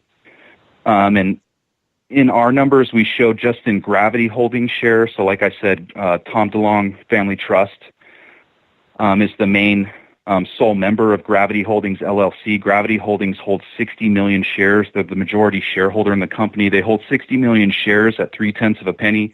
If they bring in $25 million, it takes that price up to 28 cents of a penny. It's a 933% increase, and it turns from 180,000 into 16.5 million. And so that's where I really caution people to kind of look deeper and to make sure they kind of know what's going on. And I think it's important for people to know, like the director of content is Tom's sister. So if you go into the SEC filings, you can see that Tom's sister is one of the people that will be receiving pay. So I think it's really, really good for people to understand that. All right, let's get to a question from Adam in the SOR Space Travelers, or pardon me, in the Spreaker chat room. He is asking, do we know if Tom DeLonge himself invested any of his own money? Yes, we do. And that's kind of what I was... does he mean like to making the price go up? Well, the question is, did he as an individual, take $100,000 or $1 million, whatever he has, and put it towards the company to buy stock? That is a great question. And me and Tracy actually dabbled back and forth. Tracy is very smart at accounting. She is unbelievable, man. She does all of any number crunching that happens in our house. Tracy's doing the number crunching.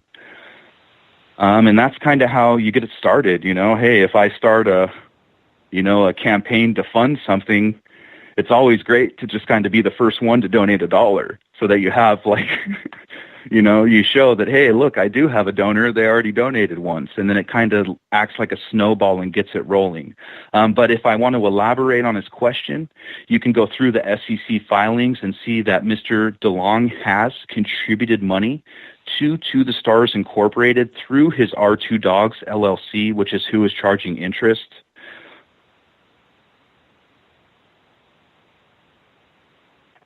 Yeah, and so you can go through and actually see like stock contributions where someone has contributed money. I think it's interesting for people to note that someone in my family does have a 7-figure business. So I do have a former experience working on a board of directors, working with shareholders. Basically what we're looking at, I actually had a lot of experience in these things, and I've seen it before. And so, yes, there have been contributions from him individually also outside of the R2 Dogs alone. But let me remind you that that's how you take a write-off. I mean, that's the greatest thing in the world. And I highly recommend that to anybody out there. If they do have a business and they're struggling, there are ways to set up other corporations to kind of help yourself take a write-off, to not pay so much in taxes at the end of the year. It's kind of the way the American tax system works, you know. So if you have a business and at the end of the year your business is a loser, you can actually write that money off. You know, as long as you're taking in and are making money, you know, if you do like one sale a year, you're making money. And so at the end of the year, for up to 5 years, and let me remind people of that. So if you have a business that takes a loss for 5 years, you then have to convert it to like a sole proprietorship, and it more or less becomes a hobby because you're not making a profit. So the American government says, hey, you're not actually running a business. This is more of a hobby thing that you're doing. You don't make money, and it's not a viable company because you've taken losses for 5 years. But for those 5 years, if you're very wealthy, you can use that to take write-offs, and that's what a lot of people do in America who are wealthy. All right, let's move on to another question here from Cheetah, who is asking, wouldn't Tom DeLonge's team be blocked by the Invention Secrecy Act? Man, you got some smart listeners, man. You got some smart listeners out there, and Absolutely. Thank her for that question. Thank her for that question. And I agree 100%, Dave. I would never, as an American citizen, want a private company just running amok, inventing things that aren't protected by the government. You know, us, right, as Americans, like we're, you know, like the government-private company relationship is amazing here. Like between the Lockheed Martin and the federal government, between the Boeing and the federal government. And we have a good way of bringing in the taxpayer money, you know. So my neighbor, instead of buying his kids more presents for Christmas, we send this money to the government and they use it to develop military weapons to protect all of us from dying. And so, you know, that's like essentially what we're talking about, is developing technology that is so radical that it gives you a military advantage that your listener is 100% correct. The government comes right in, hey, right? We've all seen that movie Contact, right? Where the lady is listening with the radio dishes and she hears the signal from space, right? And then to track the space signal, she needed help from a foreign satellite array. So she called some other scientists, and all of a sudden this foreign country was now listening to the signal that we were intaking from an alien being. And the government complains in the movie. And there comes a point where the government says, hey, we're militarizing this project, and then they get into an argument about it being a civilian-led project with private funds. But we can see that there comes a certain level where, you know, these things do become national security. And I think what all of us in the UFO community are interested in is if aliens exist. I've really never met anyone in this community who was like, hey, I'm in this to like find the most secret drone and tell everybody. I mean, if anybody wants to see that, I highly recommend The Aviationist or The War Zone. And The War Zone is actually managed by Time Incorporated. They have a great writer named Tyler Rogoway, R-O-G-O, Rogoway. Man, he is amazing. He gets the most incredible inside information about where planes are going to be, new secret planes. I mean, this is the guy that broke the story that the mystery plane had crashed at Groom Lake like a month or two ago. This is the guy. And he's the one who broke the story about the SR-72 possibly landing at Palmdale, which is only about an hour from us, and where my dad used to work. And he was the one who broke the story, you know, and then like 3 days later, I get a report from someone in Palmdale, because that's local to us, of someone who says, hey, I saw a mystery craft land in the morning. And it totally backed up Tyler's insider information. But you will never see any of these people.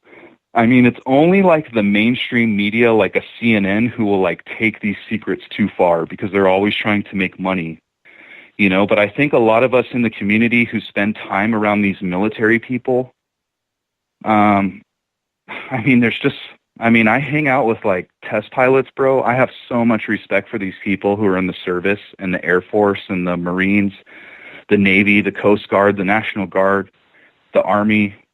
Like, bro, I have so much respect for these people, and I'll tell you straight-faced, I've never met one loose-lipped patriot, bro, who dedicated their lives to these things or these projects, and then just went out and started spilling the beans about just regular manned secrets. That's not what we're looking for. It's not like learning about these propulsion systems will change anything, because I bet you how much is Lockheed Martin's budget for research and development? I mean, the propulsion systems that they have are incredible. I invite any of your listeners to look up a video from the 60s. And off the top of my head, I believe the project was called MDR SR-71. And what you're going to see is an unmanned drone in the 60s. The video is from the 60s. And the narrator is talking about a drone. This is in the 60s. The narrator from the 60s is talking about an unmanned drone.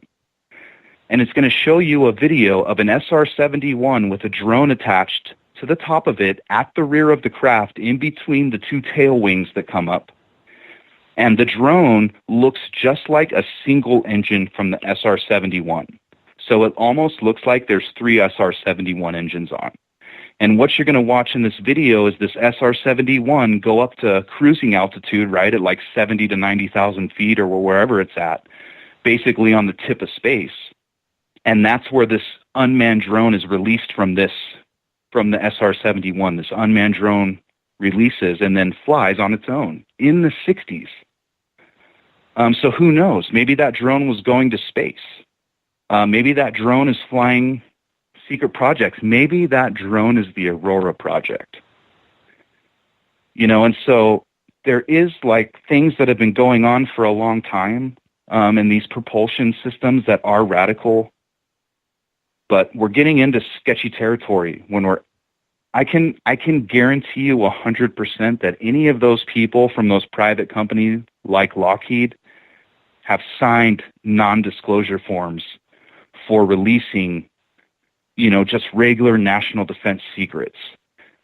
And, but personally myself, if I went in to the Pentagon or to Area 51 or to a military base and I saw an alien, or I had a general say, we found alien life here or there or wherever, it would never end.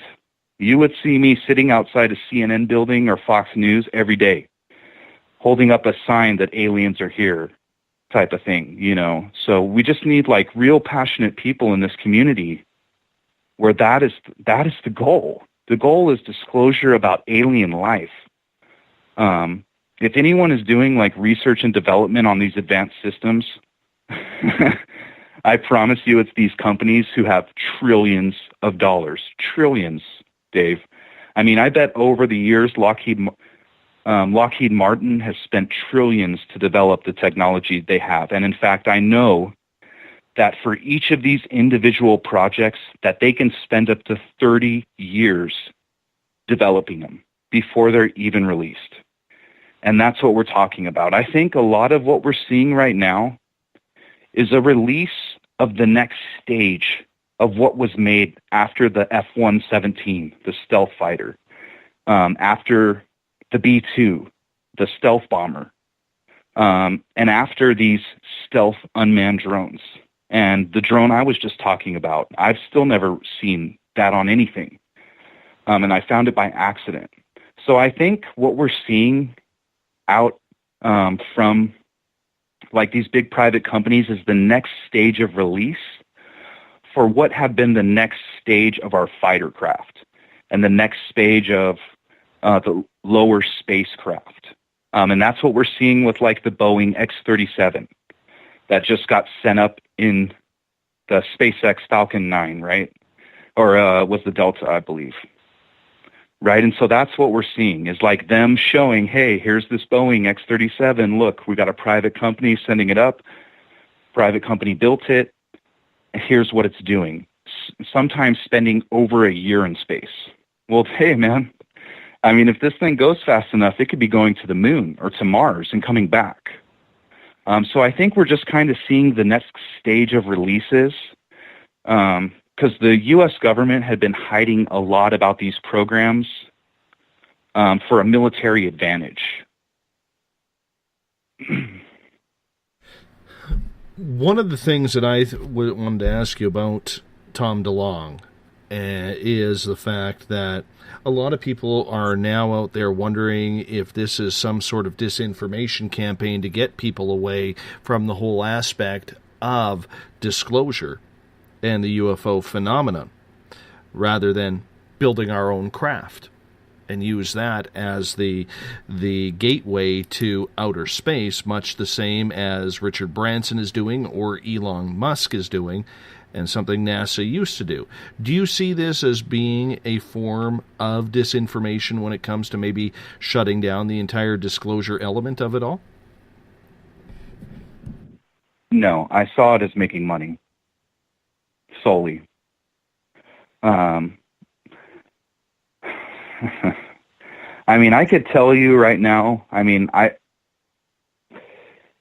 we could let your listeners know that there are private programs where people are already working on manned missions to the moon. We are so far ahead of just some new company coming in and blowing the lids off of research. That's what was like a red flag from the very beginning.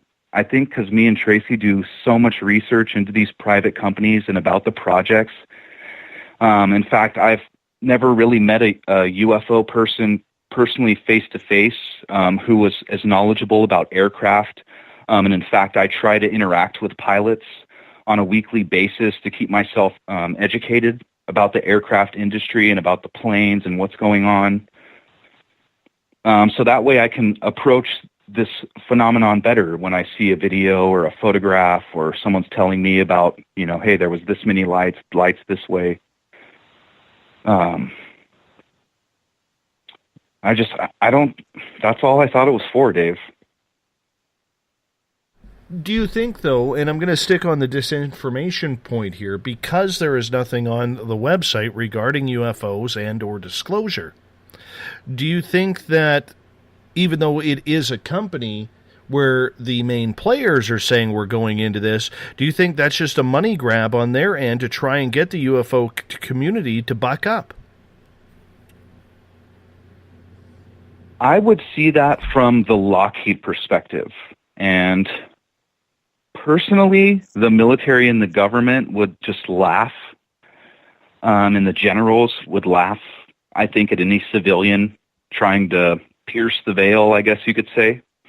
But from a private company standpoint, I think it is most excellent. I mean, I think it would be great to have one of our ex-employees. I mean, if I was the head of Lockheed Martin, I'd be doing it in a second. I'd take one of our ex-employees, throw him $1 million behind the scenes and let him go play out in scenarios like this. I mean, I think it'd be really funny if I worked at Lockheed Martin. I mean, and with the budgets we have, why not? I mean, it'd be fun to play with the UFO community, so... Well, you bring up a good point there, okay, because I believe it is, and pardon me, Steve Justice, who was the director of Advanced Systems for Lockheed Skunk Works, okay, pretty much the same position that Ben Rich had. What would it have been to you to see Steve Justice come on stage and say everything Ben Rich talked about 20 years ago, that we already have the technology to get ET home again? What if he were to confirm that? What if he would have put his neck on the line now that he's wearing a civilian suit? Okay, what if he had come on that stage and said everything Ben Rich had proclaimed is true? Would that have given any more credibility to what we are talking about today, instead of, trying to piece together where this leaves the whole entire disclosure project? I mean, are we talking about, like, having a UFO? Or are we just talking about, like, having developed advanced technology? Advanced technology, okay, whether it's been reverse engineered or whether they've finally broken through with doing it themselves. Yeah. But that's where, I mean, when you say reverse engineered the UFO, now we've gone into a place where these people don't go, because in the way that you and me are talking about in that question specifically is if the UFO was from an alien extraterrestrial that crashed here. And I think that's what me and you are really interested in, is knowing, do aliens exist and did this technology come from an alien UFO? So I don't think that, you know, the UFO community gets any closer to disclosing aliens by learning about an aircraft at all. I'm going to get to Canadian Joe's comment at hashtag Spaced Out Radio. Says, the way this whole reveal polarized for or against the UFO community, you'd almost think this was some sort of psyop. What is your opinion on that? Yeah, I mean, that's how I felt. I mean, I really felt that it's very damaging, you know, to people like us. I mean, that's what makes it so hard to just like bite my lip, is because I'm meeting people face to face every day, like choosing not to eat to pay for gas to go meet someone, right? And then just to have like this whole elaborate scene set up, and here we go again, like the guy a mummy. We're just going to make everyone look bad. And so, yes, I agree with him 100%. I mean, from me, right off the bat, when they mentioned that these people were private contractors, like just out, I mean, one of Tom's quotes says that, I believe it's the gentleman named, I can't remember the gentleman's name, but he had just left working with General Mattis here in the United States 6 days ago. Oh, that was Luis Elizondo. Luis, correct. And so that's, I mean, I couldn't imagine more of a red flag. I have literally never met I have never met anybody in this industry. I have never met someone who worked at a private contractor aerospace defense company who said, oh, I quit. I'm going to start a private company and I'm going to monetize the secrets that your taxpayer money paid for.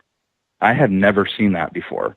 And it just, and especially to come out of the military, I mean, to say like, hey, I'm walking out of the Pentagon 6 days out and everything I learned and all the secrets you guys gave to me, I'm going to go monetize it in a business. And it's very sketchy. I mean, I'm like scared for their company. I mean, they better be like really careful pulling classified information about propulsion systems and aircrafts and national defense. I mean, especially when we have such heightened tensions with people like North Korea, Iran, you know, Russia. There's just so much going on right now. I mean, just the budgets alone was a red flag. I mean, when Lockheed Martin wins a contract, it's like one aircraft costs like $1 billion, man. You're not going to take $1 million and go start some breakthrough research company. The breakthrough research is coming from universities. It's coming from colleges. These places where they have unlimited budgets, and there's no, how do I say it? You know, in a company, you can research, but eventually you have to get something. So, for instance, like a pharmaceutical company, you'll spend 3 years researching, putting money in, doing tests, right? Doing pharmaceutical tests with people, and then, hey, then it's released. So there's so much money involved with research and development. That was a red flag right off the bat. I mean, if they don't have like $1 billion just sitting there, I just don't know if you can build like a spaceship to go to the moon with like $1 million, man.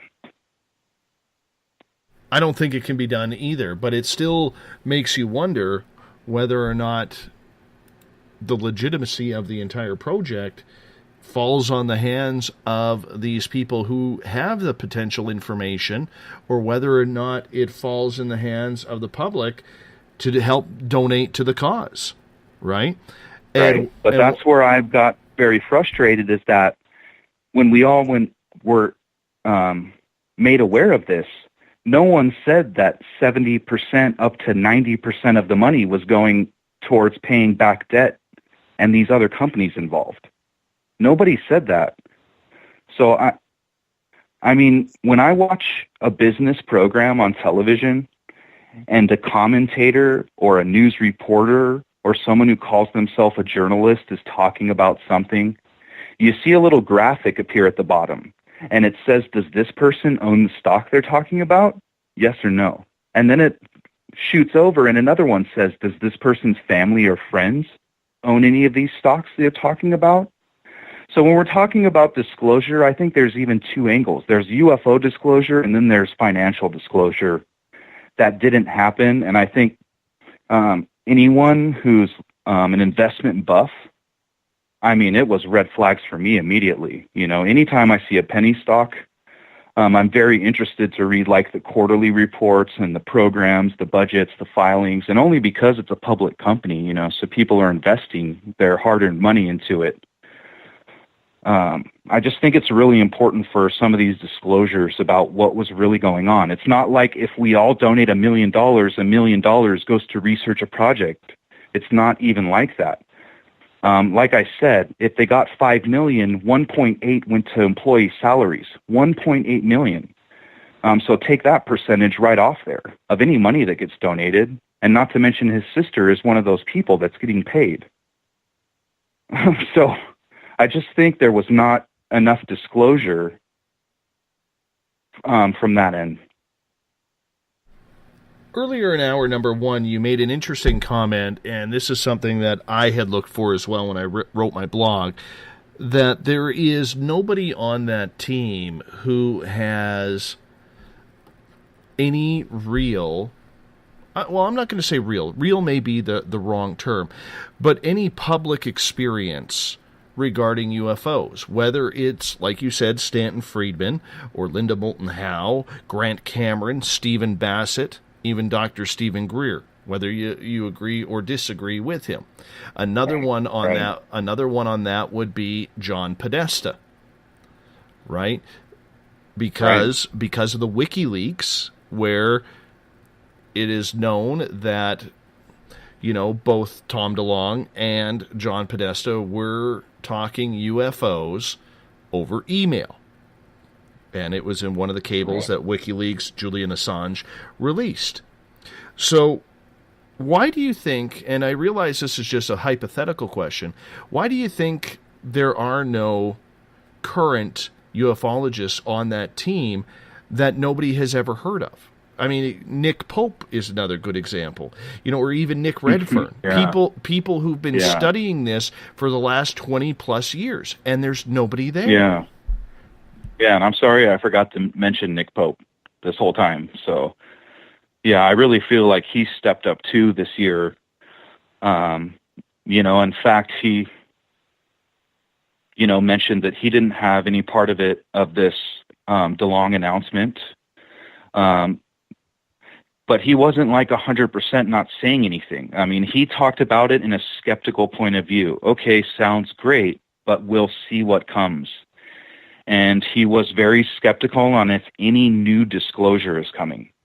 And just like my point of view, I think Nick was kind of on the same level that we would never, as American taxpayers, we would never understand why the government would make a backroom deal with a private company to sell secrets that have been paid for with taxpayer money. So my neighbor couldn't buy his kids better toys because he paid for these government secrets, and now the government is taking those secrets and allowing this one person to make money off the release of those secrets. And so I think that's kind of the perspective, I think just kind of from a rational point of view, where the idea, it just didn't go full circle and make full sense. So I was very glad to see that Nick at least offered that semi-skepticism to not go full bore in with it. So, well, but I don't know. I mean, Jim Semivan is probably like the closest you could get. Right. Like I said, people can go see him on the Serious Disclosure YouTube channel. Jim Semivan does have an interview on there. We watched it the other night. I believe it was on some type of like anti-gravity propulsion systems he was talking about. So I really feel like this is kind of like a Dr. Greer regurgitated. But let's get this straight. I've never been on here or anywhere and talked bad about Dr. Greer. Never once, and I won't. So I do point back to in our first hour, the listener talked about me. Oh, it sounds like the UFO people just attack each other. You'll never hear me attacking anybody, ever. We're talking from a simple point of view, something that was presented that I think there wasn't full disclosure about the way it was presented. And I don't spend my time like if Dr. Greer says, hey, I have this book and it explains this, you will never hear me say anything bad about that. I really think that, you know, in these mystery communities, if you have people who are like into mystery or searching for UFOs or these questions, that we all have different perspectives. So it's not like any one person has like a monopoly on any of these topics. People like to be delivered information from different people. So, for instance, you won't hear me talk bad about Secure Team 10 on YouTube. I am very thankful that he's a YouTube creator who gave me an idea of a platform I could use to deliver people something in a very high volume way. I mean, YouTube is such a great platform for us to deliver things to millions of people instead of being blocked by people who won't let us on their radio show or won't even communicate with us on Twitter. So they can keep their circle of friends, and their circle of friends is the only ones who are prominent in things. So, you know, as a fellow YouTube creator, I applaud what he's done and what he's built. And the following is incredible. I mean, he's at 1,050,000 subscribers, I think. It's absolutely incredible. So there's credit to be given to people to delivering these things to their audience. And so, you know, if there's someone out there who wants to hunt UFOs, don't look at what UFO Seekers has done and go, oh man, they did it. I can't do it. Don't think about it that way. There's a different way for you to approach it, or a different way for you to try to catch evidence, or there's different ways in your perspective. And I am a full fan of whatever your opinion is, or perspective is. Hey, I applaud you for putting in work and effort into this phenomenon or these phenomenons or these topics and adding more to the community. You know, so I don't think anybody should be discouraged that they can't go and do what other people have been, you know, they can build upon what others have done, you know, and that's like what UFO Seekers was about. I love that show, UFO Hunters, man. I love that show. But I'm a drone pilot. I was a professional drone pilot I used to shoot B-roll for automotive commercials. You know, I'd take out a Dodge Charger, go cruise the mountains and shoot drone video and give it over to production companies who'd make TV commercials. And I got really good at piloting drones. I flew FPV, so I did some like FPV stuff, you know, fly through trees with goggles on, virtual reality goggles. You know, so I had like a different perspective. I came from auto racing. I love driving my car, putting a GoPro on. My dad's even co-drove in the Baja 1000. My cousin sometimes co-drives for the owner of the Lakers. You know, so my family has been very prominent in like the racing communities down here. So that's how my perspective is. That's why we involve our little UFO Seekers car, and there's always cool scenes of us driving 80 miles an hour across the dry lake bed. Because, man, I used to sit in cars and drive 130 across lake beds. You know, but that wasn't what UFO hunters did. You know, UFO hunters have this great collaboration of these awesome opposing opinions. And so that's like what we built upon, was just like them, you know, we could find like a different perspective and bring content in a different way to people and try to get more people involved in the UFO community, you know. So we never see this as like, you know, oh, we built something to take other people out or to bring our truth as if we're the ones who have a monopoly on the truth. No one has a monopoly on the truth, so. I understand that. It still bothers me, though. I don't know why it bothers me, but it still kind of bothers me, the fact that we don't see any of the common names still involved with this. It was like he specifically stood away from everybody who may have had an opinion in their research Dave, over the last number of years.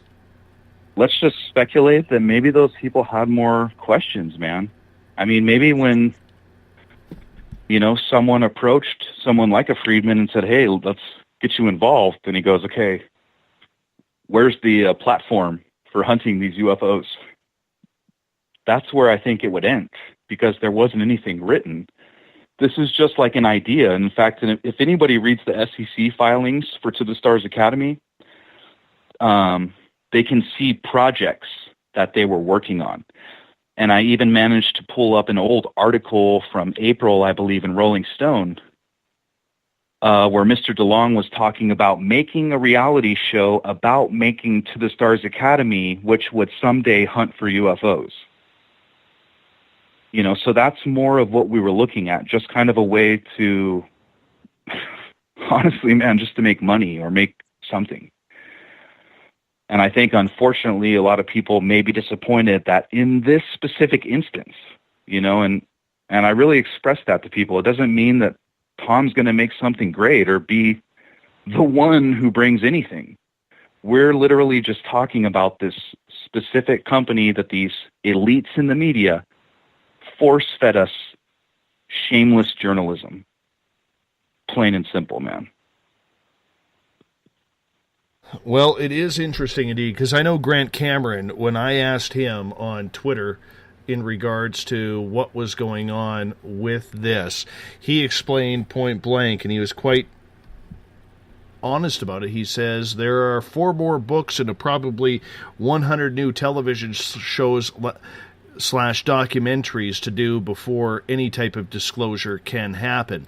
And to me, reading between the lines, that is someone who is saying that it's a profit margin. Yet you get someone along the lines of Linda Moulton Howe who is absolutely praising, the efforts that this new team and the new faces brought in this team are going to bring to the field of ufology. It's almost like it's split down the middle. You have people out there who believe this is going to be exactly the new fresh blood that the UFO scene needs on a higher level comparatively to those who have already been here for a quarter century, if not longer. But did she provide evidence why? Did she just say because they're great people, they're going to be the ones to find a UFO? No, she What didn't. is even a UFO? And what is researching aircraft propulsion? How is that going to help us find a UFO? How does funding Tom DeLonge's CD release in 2018 help us find UFOs? How is us subsidizing Secret Machines and the Dreamwalker album from 2015 and Poet Anderson moving forward and From the Imagination of Tom DeLonge? How does us subsidizing these things help us catch UFOs? And that's where I think people like Miss Howe, Mr. Knapp, I mean, do they really think that of us? That's like the level they think of us, bro. Sometimes I really do wonder that. Do they really think that none of us would look at this? That no one would go in and do some investigative journalism? I mean, I have media people asking me for updates now, real media people, to keep them informed about what's going on in this story because none of them would do the research. Did anyone on the most famous radio AM show ever say one thing about any of these financial disclosures? Do any of them own stocks in these companies? Do any of their friends own stocks in these companies? Did any of them receive stocks? And I really think these are important questions. And if we were talking about a legitimate industry like retail food, retail clothing, any normal business investor would be asking these questions. But because we're the UFO community, and it seems that people are so desperate for a celebrity face to tell us all UFOs exist, because I guess that's how you're going to convince skeptics. I mean, I guess hiring a former rock star to tell people, to hire someone who tells us UFOs are real, man, I wish I knew that.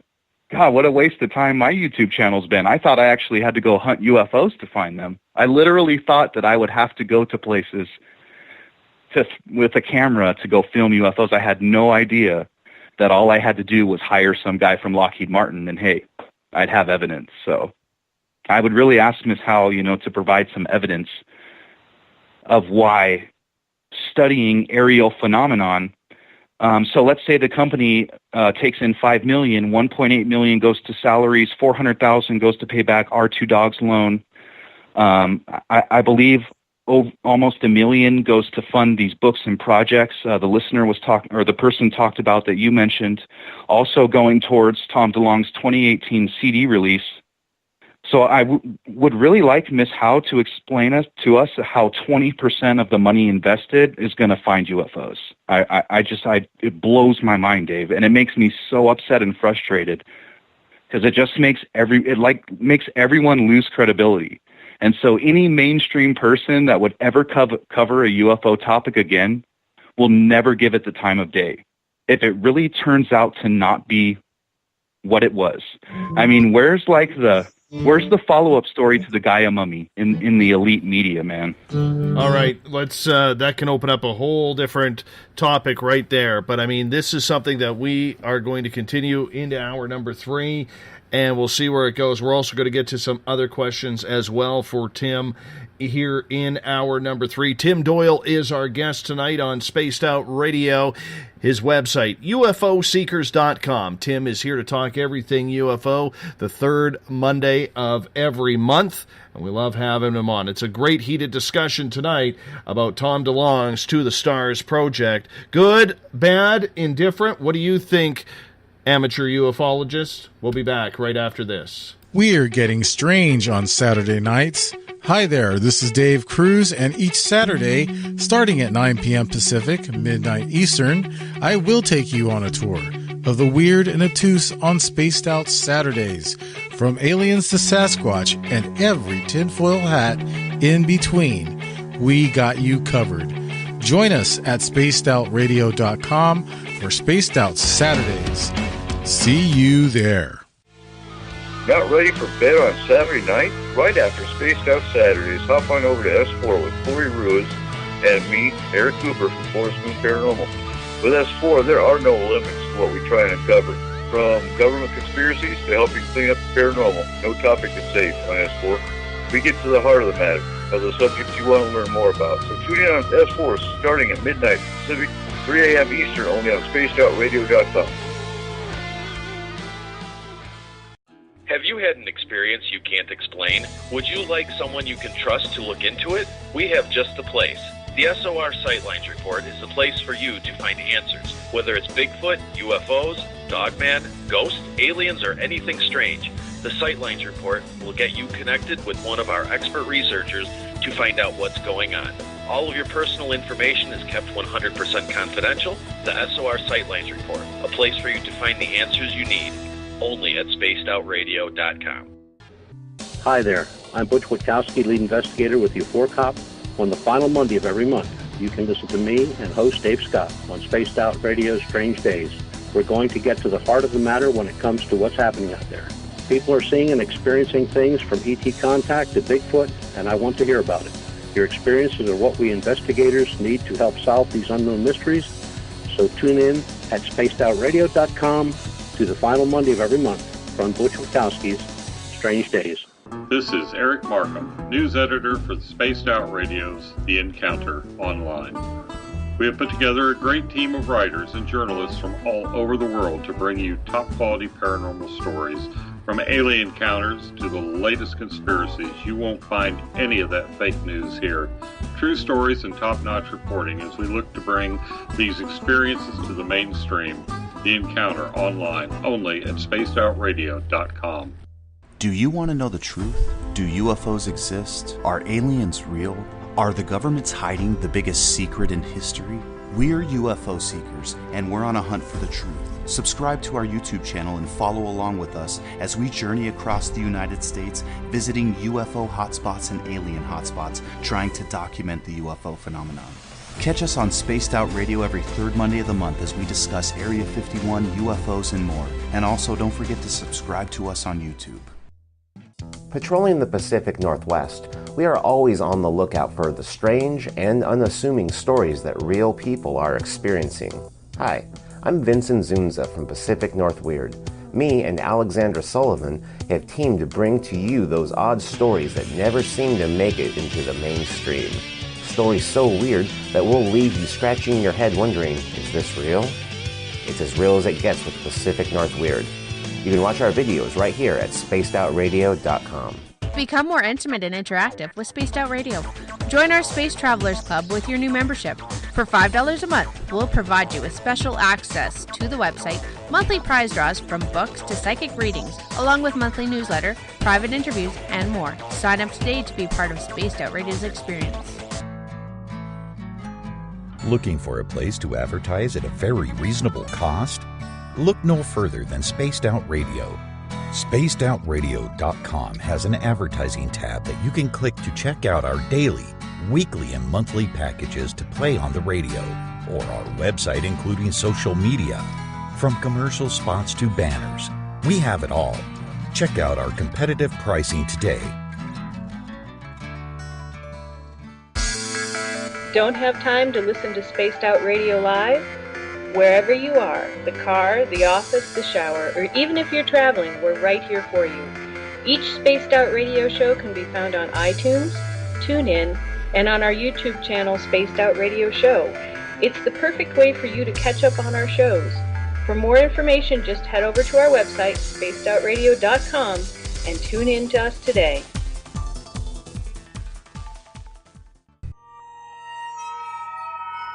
You hear footsteps in the empty room above you. A rocking chair begins rocking by itself. Don't be afraid of the things that go bump in the night. Reach for Spirit Storybox, the iPhone app the Huffington Post UK called the only ghost hunting app you will ever need. Spirit Storybox. The spirits are telling their stories. Are you listening?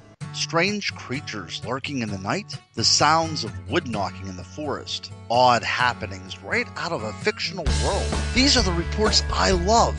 Hi there, this is author Ronald Murphy, and I would love it if you join me and Spaced Out Radio host Dave Scott the second Wednesday of every month on our journey into the unknown land of cryptozoology at spacedoutradio.com.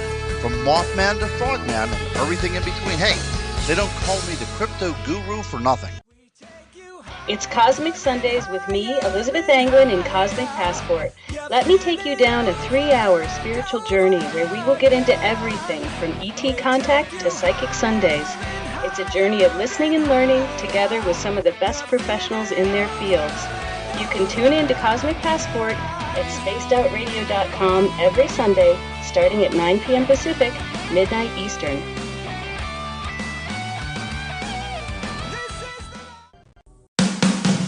The views and opinions expressed by tonight's guest and topic of discussion do not necessarily represent the official policy or position of Spaced Out Radio, Spaced Out Weekend, Spaced Out Radio Limited, its hosts, syndicated carriers, or anyone associated with this broadcast.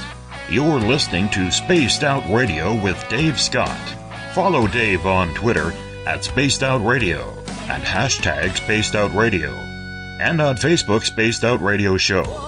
Now, back to the program. Welcome back to the third and final hour of Spaced Out Radio tonight. I am your host, Dave Scott. Great to have you with us.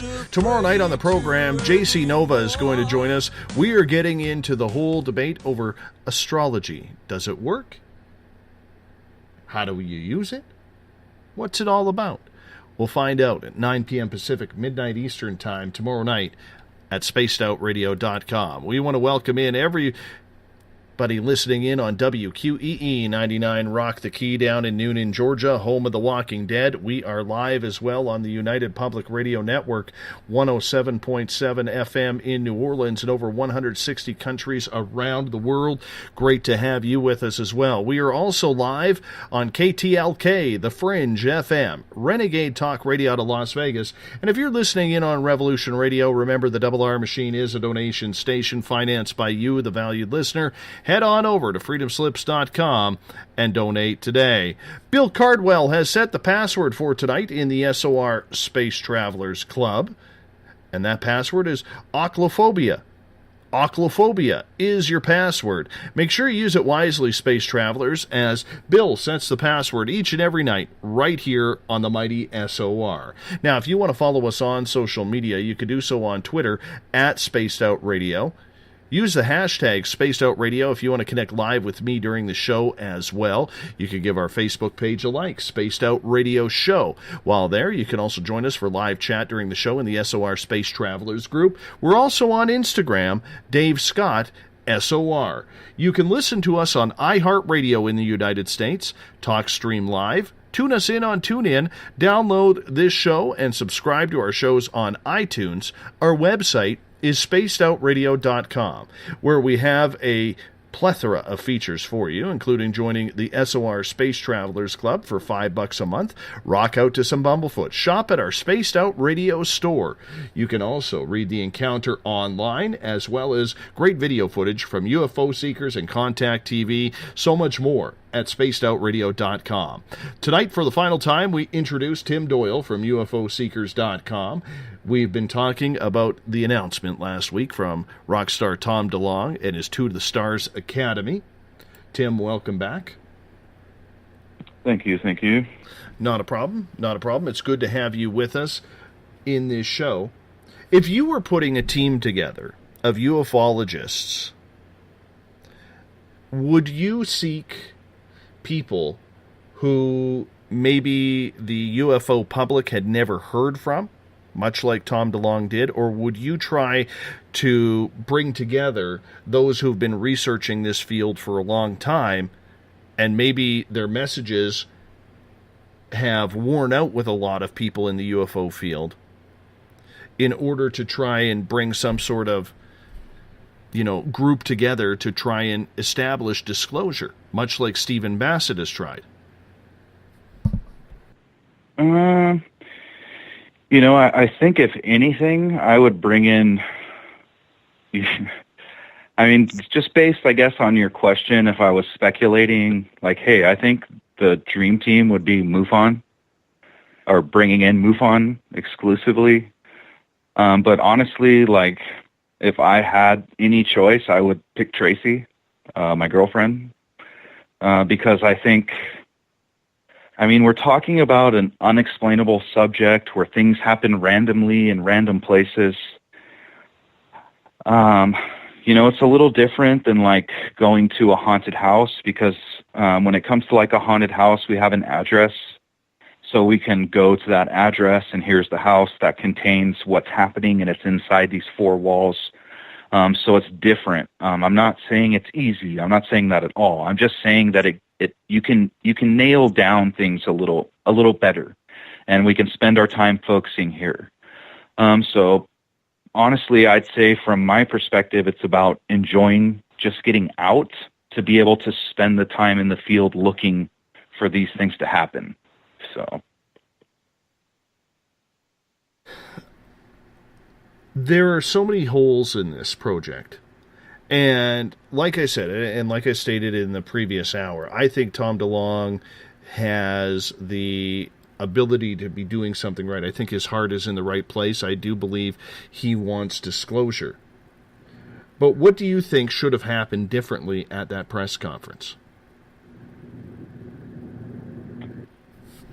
I would have liked to see a little more information about the stock release, and about the company formation, moving from the former business name. Honestly, if I was looking for UFO disclosure, I don't know. How can you schedule a press release for UFO disclosure? Even if you're talking about a UFO sighting, a UFO sighting isn't like carved in stone. It's not like releasing a UFO sighting or UFO sighting information has yet to like carve a tombstone that says aliens are here or UFOs are real. I mean, even the evidence we posted in our past video, I mean, there are skeptics who on their, after seeing the pictures now claim that, well, photographs and video can never count for evidence now. We just want pure scientific evidence. And whatever that means, because I don't know what science they're using to detect something that's unexplained, that they know no idea of how to choose what science to use to detect undetectable sciences. But, and I guess, I know the military has more advanced techniques to detect these things, of course. So I guess from a UFO disclosure standpoint, I guess people would be disappointed, but I expect it. I mean, when I see, 3 employees of Coast to Coast AM, so, I mean, those are the 3 main drivers for this whole story has been Linda Moulton Howell, George Knapp, and Jimmy Church. They're all 3 employees of Coast to Coast AM. None of them had disclosed if they own stocks, if their friends own stocks, if they knew anything about these financial dealings, about the backgrounds of this business. Coast to Coast AM with George Knapp had Tom DeLonge on Sunday night before the announcement was made. And then after the announcement was made, George Knapp is the person who wrote the story in the first mainstream news claiming it was a public UFO investigation company. And then we've seen the rest of the employees of Coast to Coast kind of jump on board to promote this story. And I can assume that they're doing it to protect reputation, so they kind of all join together. I think what's unfortunate is it really reminds me of the time before Fox News, which was created around 1996. Before then, us Americans only had like one news source, and so it was always a biased perspective. I mean, everyone kind of has their own biases and their own opinions, so, I know there's not fans of it, but, we're big fans of debate. So it was nice to see a new media that gives a different perspective, because there's always 2 sides to a story. So I think, unfortunately, in the UFO community, we have people who beat drums only from one perspective, and they're all kind of conglomerating together. So that's why I do really like how Nick Pope has been lately, at least being kind of like a rational voice, saying, whoa, there isn't going to be a press release tomorrow and it's all over. I mean, even if that would have been true, I think there's a lot of people in America who would have been frustrated with the fact that our government was having high-level meetings about classified information with private civilians and then allowed the private civilian to monetize the top-secret information that was paid with taxpayer money, all to subsidize his company in the past that's been open from 2002. And that's the main reason that I'm really interested in submitting FOIA requests, because a lot of this is about subsidizing all of these products that this individual has created and paying for the debts of the past. So I'd really like to know if the government is revealing high-class information for someone to profit off of it and to subsidize these past business dealings that have ran into the negative. So, well, for the record, Jimmy went on his show and stated that he is not buying shares himself, and I don't think he would, being a media outlet. That would show a media bias there. So we got to take that for what it's worth. Great. We got to take that for what it's worth right now. Absolutely. But in your opinion, though, let's get back to the whole media side that we ended hour number 1 on in just a couple of minutes. Okay. Do you think that it's going to do them any good by segregating the whole media aspect, that they are only going to be sharing information with only certain groups rather than allowing their team, this dream team of apparent ufologists, to go out there and help spread the word of what they are doing? Yeah, it's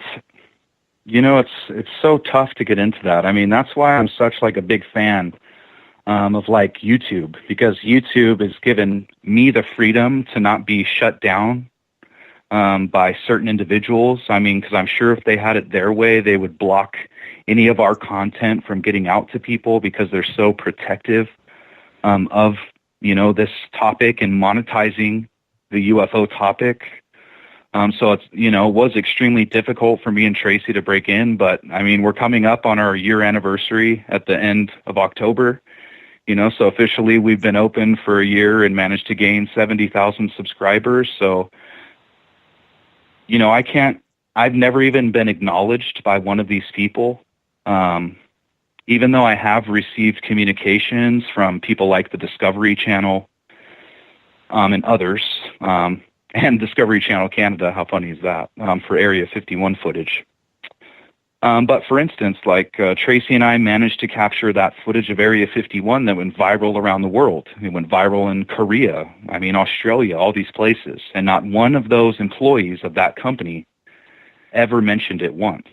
Never once. And they wouldn't. And in fact, they ran our footage on the homepage of Coast to Coast AM for 24 hours, but it was only because it was covered in the Drive. And the Drive is what I mentioned earlier. It's called The War Zone, written by Tyler Rogaway, and it was that Time Incorporated news article that helped our article then go into MSN and then onto Yahoo and then to other places. But I'm sure no one ever heard it mentioned once. And it's because we were the ones who got it. And so there's no benefit in any of them helping us, And sometimes I really do wonder if, there's money put before the truth. And so I really try to reach out to other groups or like MUFON, and really try to band everyone together and not separate what we're all doing and work together. But it's certain individuals where there's barriers set, and it's never about introducing new people. And if it is, it really makes me question if they're paid with PR firms to get where they are, because I've even been approached by a PR firm, where honestly they were saying thousands of dollars and maybe they could open that door for me and get me on the radio. So it really makes me question, man, what's going on out there? And if that's the truth, I want to be the one to break that story. I want to be the one to break the story that certain individuals only are telling stories by people who are paying to tell those stories. And that's what we had always hoped to make UFO seekers, kind of like an alternative news media to the elites that have dominated control for so long and are just spending all their time going to conferences, charging us for dinners and whatever. But now instead, you could just go home and for free, pop on YouTube and watch one of our UFO videos. Doesn't cost you anything. You don't need to buy my book. I would appreciate it if you watch the ad that plays at the beginning, which is the only way we would ever make anything, is just because Google runs an ad. That's it. There is no hey, you better pay my YouTube channel to watch the video, and that's what we didn't understand about this topic. We really didn't when we got into it. We really thought there was people who cared passionately, all over the place, but there's just this wicked percentage that we're really trying to puncture and expose. I think that have had a conglomerate for way too long, and they've become way too comfortable in having this conglomerate.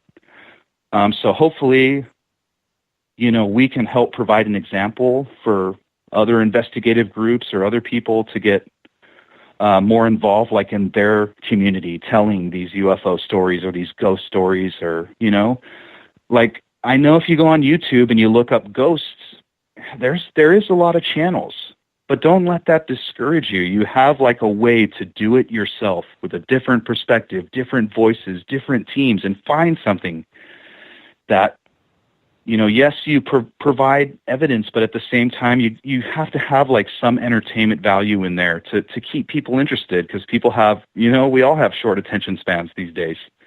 So it's about, finding your little niche and finding your groove and building a fan base that you're not charging money for, and that's why I'm so proud of what Tracy and I have done. Because if someone sends me $1 on Patreon, it's because I have a year's worth of videos, so much money spent, it's unbelievable. And finally, someone's willing to give me $1, man, and it means the world to me. I mean, it means the world to me. Yeah, it may not buy anything. I mean, right, $1, but hey, I mean, the people see that we've invested our time, sacrificed so much, lose equipment, break lenses, lose memory cards, get, you know, the Area 51 people call the police on us. In one of our last videos, private security at a borax mine is pressuring us. You know, and it's through those experiences that we connect with people, and then we're okay with someone donating to help us out, you know, to recoup any money spent that we've used to provide people the truth. Taking people to these UFO hotspots, or seeing UFO sightings, or meeting alien abductees. No different than just popping on Ancient Aliens on the TV. You can just pop on YouTube, you know, and check out our videos. So, Gail has a question here for you in the SOR Space Travelers Club. She is asking, Tim, doesn't this all sound like UFO payola? Wouldn't it be illegal like it is in the music industry? What do you mean? Well, just paying people off in order to make this happen. No, not even illegal. No, and in fact, I mean, people pay for stories all the time, but I mean, and that's what is so weird. This is such a backwards community because so few people have a lock on the big mainstream, so that, you know, O.J. Simpson gets out of jail, people want to throw $1 million at him for an interview. Well, if a UFO guy finds something, well, he's got to pay this person $1 million just for them to tell his story. And so I think that's kind of what's happened, and it's kind of backwards because no one's willing to kind of step up and puncture the veil, man, and kind of expose what's going on. So, I mean, I know for me it makes it more difficult. You know, if I ever had to, like, you know, but I don't expect to need anything from anybody. What me and Tracy do is built on examples set by people like MUFON, and we're just trying to fill a gap and bring experiences and stories forward. So I think that's what's important. At the end of the day, where does this leave the entire disclosure project, in your opinion? Oh, I don't think it's changed anything. So I think it's just a regular news cycle story. You know, and I caution people to look at it just like regular news. You know, when news breaks in a 24-hour news cycle like we have these days, every station wants to break it and be the one to tell it first. And just like we could see from, hey, the Las Vegas shooting that happened recently, me and Tracy were watching that live here as it was happening. You know, man, it's 10:30, 11 o'clock, and we go to lay down in bed, and we turn on the news, and all of a sudden, oh my gosh, and we're watching a news reporter who's down there live as people are running out covered in blood, and the story is there's multiple shooters. You know, so we all need to be very cautious when a news story first breaks to really see what's going on, and maybe wait a couple days or wait a week till things subside, you know, to really see clearly what was going on. And that's kind of what we tried to present in our video and from our research was, you know, like we were talking about earlier, an investigative journalism standpoint. So where does this leave disclosure, though, in your opinion? I realize you say it hasn't changed, but a lot of people, like Trevor Wozni, otherwise known as the Angry Ufologist, basically say this has been a big slap to the entire UFO community. I agree. You know, but remember at the same time, I mean, he's the one who wrote the article the other day that said no video or photo can ever be used as evidence of a UFO.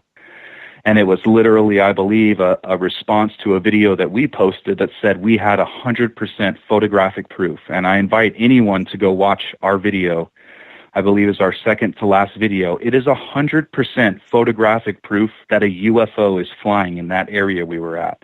There is not one person on the planet who can explain what's in my video or what's in our 2 photographs. And I've even talked to active military personnel who I've showed it to who say it's not an airplane. And it's definitely not enemy, because I always do try to show anything we capture to make sure that there isn't enemy craft like invading our airspace because, hey, man, patriotism first. But, that's disclosure. And I'm okay with dealing with the attacks from the elites who work at this great, at these places that have had a monopoly on this UFO topic forever. Bring on the attacks. But you know what the difference is? Go watch my video and go look at the evidence we found. And it wasn't from us collecting $1 million and putting together all these scientists. It came from me and Tracy strapping our boots on, old school, grabbing a camera and going out and doing the hard work, going out and looking at the sky, going out and listening to people. And that's what MUFON does. And we have so much respect for all those members at MUFON who don't make paychecks, but dedicate their time and have a passion for looking into this subject and aren't looking to make a quick buck and subsidize their past discretions on the backs of people who are interested in the topic. No, I get that, and I can appreciate that. But do you think that somebody like Trevor Wozni, the angry ufologist, do you think his tangent going off that this did nothing to help the UFO disclosure movement, but instead set it back, do you think that's a relevant... Yeah, he is totally right, Dave.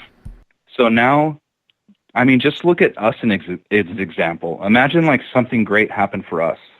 Like honestly, our photographic evidence should be it, but there you go. I don't have $1 million, so I'm not, some former rock star, so my evidence doesn't mean nothing to these people. So, and that's okay. But yes, because if anything ever happens for us and now someone needs to talk about a UFO, seekers that was doing really well, they probably won't run the story no more because someone already got around and soured the milk. So I agree with him 100%. I'm 100% on board with what he's saying and agree to the max. And the angry ufologist is actually one of the first people I ever communicated with when I got into searching for UFOs, and we used to banter back and forth all the time on Twitter, although I don't see he has a Twitter account anymore. I tried to search for it the other day, but, that's the perspective that we wanted to have. The angry ufologist is 100% a skeptic, 100%. Although he's dedicating his time to looking for it, and he spends a lot of time and hard work writing these articles, doing research, and although I don't agree, I am so thankful to have people like him in this community doing their part, giving people another point of view. I have no problem with people making these opposing statements. That's debate, and that's how we find the truth. If people want disclosure, we need opposing points of view to be brought together. Skeptics, believers, maybe, someone like me who believes there's something there, but don't know if it's aliens. So that's where like the passion for the hunt comes from, is trying to figure out if there is aliens. So I don't think it hurts disclosure as far as all of us together, like trying to find out if extraterrestrials exist. But when it comes from trying to promote this in the mainstream, bro, that's why I was outraged, absolutely outraged at the claims made by the elites in the media and had to make a rebuttal in a video. It's all we have. There's no one else saying anything. And if you try to say anything, the elites just tell you to shut up and go back to your hole. And we're done with that.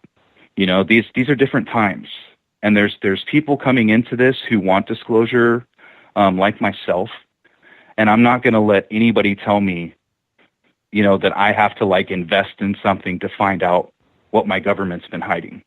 I can go out myself and go drive to Edwards Air Force Base right now. I don't need to give someone my money and subsidize their past indiscretions for me to find out what's out there.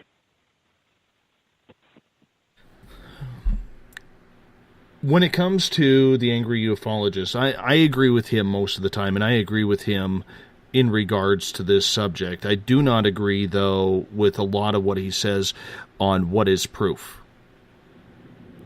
I think there's too many people out there like him right now who you could get the picture from around the world that has people talking, and he isn't going to believe it. And to me, there's a huge difference between disbelieving and skepticism. Skepticism wants proof. A disbeliever just absolutely rakes everything over the coals. And I think sometimes he goes above and beyond where he has to as being, who he is. But that is his reputation. That is his shtick. And I get that. However, at what point do you have to sit there and say, this is believable? This is how we do it. Because if he's coming out, and I read that where he said that there is no video or photograph out there anymore that we can use as evidence, I do agree with that. But you have to take that with a grain of salt as well. Right. Because he's assuming that it's just a layman taking pictures. And that's honestly the difference that we tried to make. Is that there's context to what we're doing and how we captured that photograph. And there's multiple cameras showing you how we got there, when we were there, the dates we were there, what we've seen. And no, he will never accept it. And that's okay. It's no different than religion and politics. There's certain people who you could have the most crazy debate about God or which political party or legislation to support, and you're never going to change their minds. People are convinced that they're right, no different than, hey, I feel I'm on the right path for searching for these things. So I do think there is some, we have to acknowledge that there's people who aren't, I guess a religious term, going to be converted, but we don't want that, there is people, you will present them 100% evidence and still, there is no UFOs. Well, let me tell you, angry ufologist, I've been out there a couple times hunting UFOs, and I promise you, bro, there is things out there that you cannot explain with a test tube. I promise you, and a Geiger counter. You will see orbs in the sky come and disappear. People will see an orb over their farm that burns a tree or burns soil, and I'm sorry, but our science can't go and figure out what it is. Just like there was science that couldn't prove the Earth was a globe in the past. Just like there's science when there's no men on the Mars yet. But at some point the science catches up. But I don't think that it's bad. Like I say, Dave, it's okay to have those opposing point of views, and not everyone should be approached as having to be converted. It's those people who... There is people just like the angry ufologists who don't believe in UFOs, and they might never. And so they like what he posts. And what's wrong with that? It delivers them the information that they're looking for, and they agree to it. It's just like when anybody watches the news, they typically watch news that they agree with. They don't typically watch opposing news that makes them upset and frustrated, although we always do on Sundays and watch all the Sunday shows. So our blood pressure goes up on Sunday mornings, but, so that's what people are looking for, is the content that kind of agrees with their opinion, and there is nothing wrong with that, but it is good to turn on the other channel, once a week, twice a week, 3 times a week, and refresh ourselves on other people's points of views, so that we don't just get sheltered. And I think that's what's really happened with the elites in this community, is they are all so sheltered in their conferences and their conventions and their shows and their guests and who they line up and who they promote and who pays who gets interviews, who writes books, who promotes whose books, who promotes whose interviews, that they've created a Great Wall of China that no one can puncture. But I can promise you this, UFO Seekers is coming, and there's nothing they can do to stop us. And it's built on our fans, it's built on our content, and it's built on our investigations doing the hard work. It doesn't come from sitting in a basement, reading books. It doesn't come from going to the Pentagon and talking to a guy. No. Hunting UFOs, actually, you have to go and hunt. No different than the guest you had on who's trying to send a satellite into space to look for UFOs. We should all be applauding that. And in fact, I even sent him a message and told that gentleman, I'd do anything to help his project go for that UFO satellite, the UFO detecting satellite, and 100% on board. And that's what we need more of, you know. It's funny because Tom DeLonge during that conference did mention about putting UFO satellites up. I wonder if they got the idea from the Cube 4 Sat company that plans on doing it already. Yeah, and that's where, man, I was so frustrated that all these people who put all this hard work into this community just get passed right up, you know, and you know, I can't thank MUFON enough, and I can't thank Dr. Friedman enough for the things that they've taught me and the things that they've done for this community, that I am just piggybacking on them, you know, whatever we do. I mean, we're hunting because Friedman told us that catching this evidence would come from people like us who put in the hard work, who weren't trying to be perfect scientists.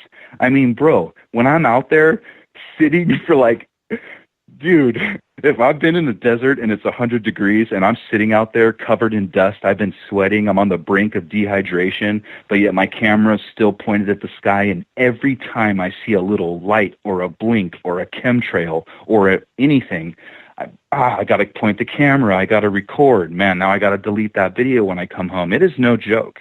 It is 100% hard work, you know, and you really got to be into it. It's not going to come from just writing books, or, you know, begging the government to tell me the truth.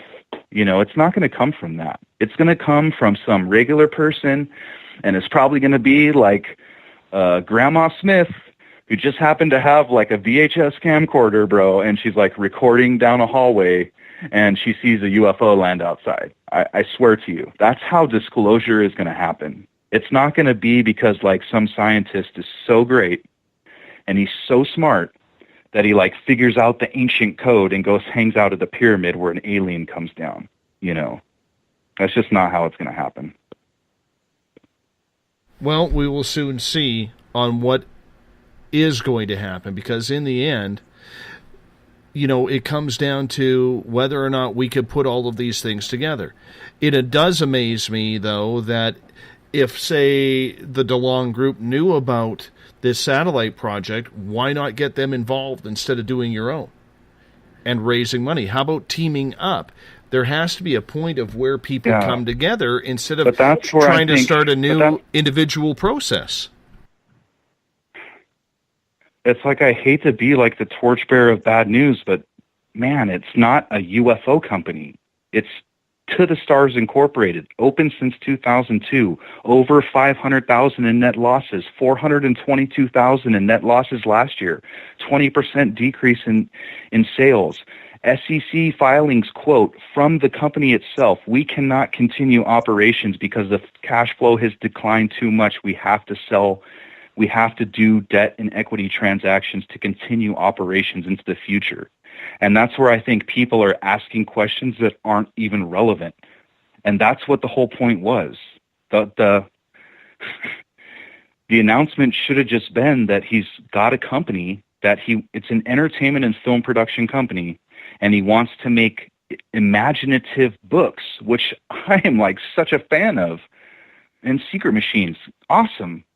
But that's what it was. It was a push to invest in this media company that presents imaginative material to the public. And for anyone who's interested, that's why it's called a public benefit corporation registered in Delaware, because a public benefit corporation is supposed to be 50-50.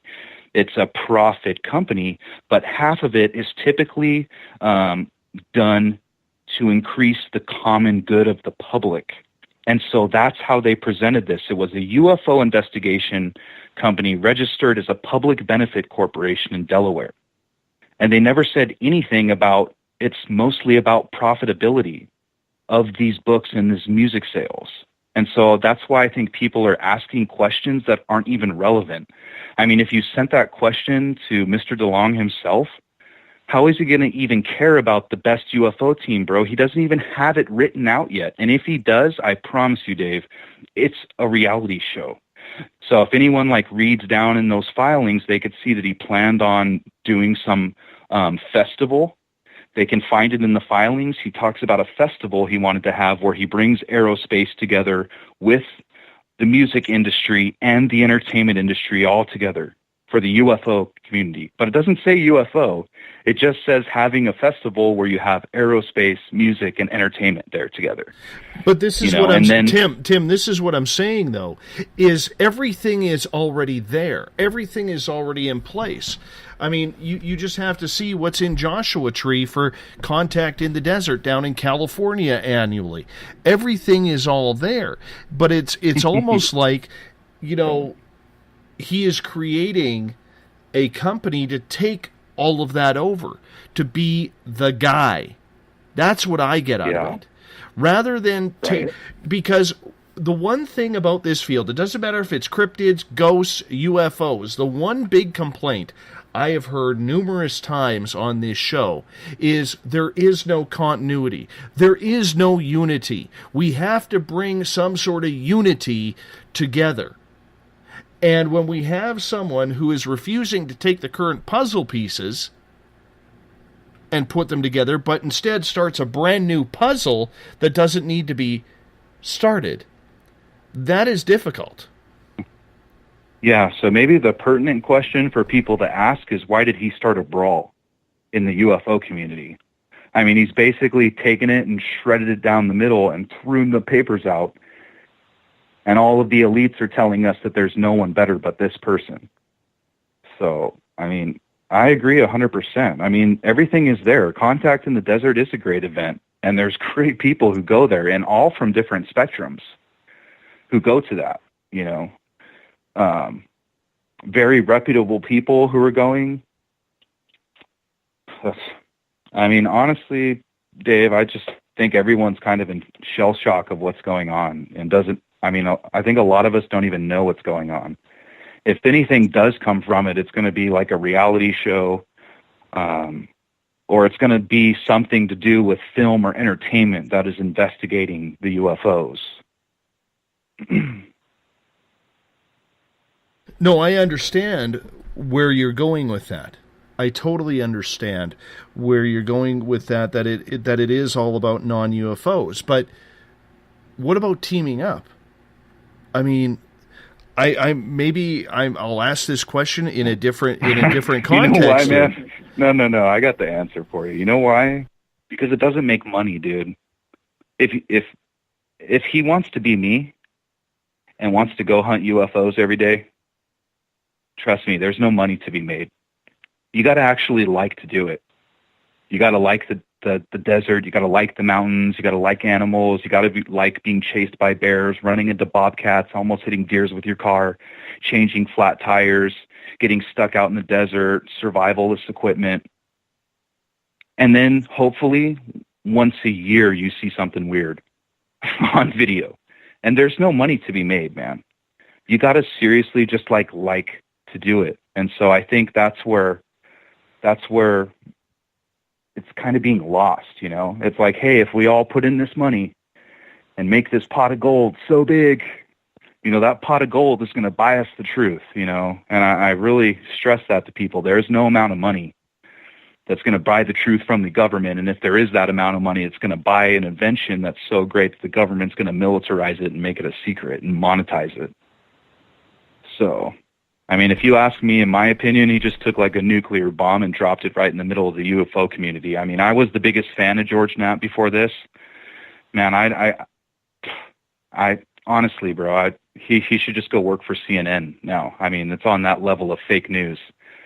And I don't listen to Coast AM anymore. We don't even turn it on anymore because I don't want a press release being fed to me as something that's cool and new in the UFO community. So what do I do now? You know, I go and check out the people that you have on. You know, I listen to like Spaced Out Radio. You're my Coast AM now. Every night, man.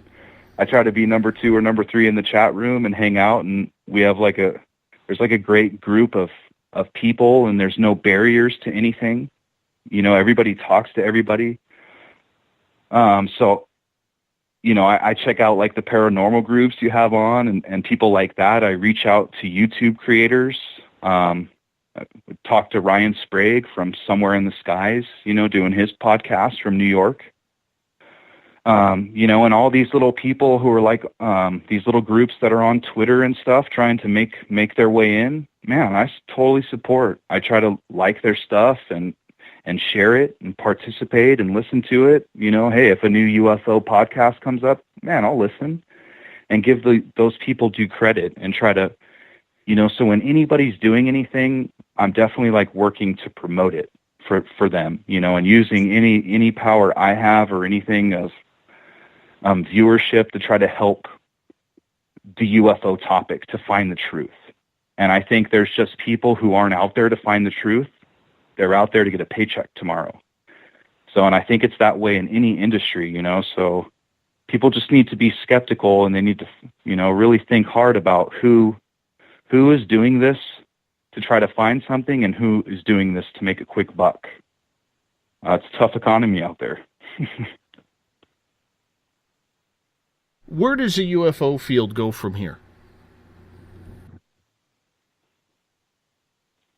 Well, I think it just goes the same way it goes the same way it's always gone, Dave. I don't think it changes anything. No different than the Nazca mummy didn't change anything at all. The only thing it changed is the way I look at someone like Jimmy Church. I mean, when the Nazca Peru mummy was announced by Jaime, who is well known for things like this, Jimmy Church was on Coast to Coast AM, man, and he was so giddy and just laughing and, wow, we've got these Gaia people on. It's this breakthrough. They've got this, what seems to be an alien mummy. 100% one-sided viewpoint. I never listened to Jimmy Church again. I don't want that.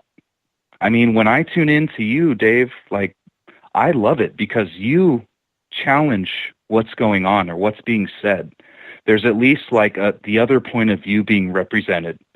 And I think the news media does a huge disservice when they're presenting stories or presenting things these topics and don't provide the other side to the story and challenge the people who are presenting the ideas and topics. I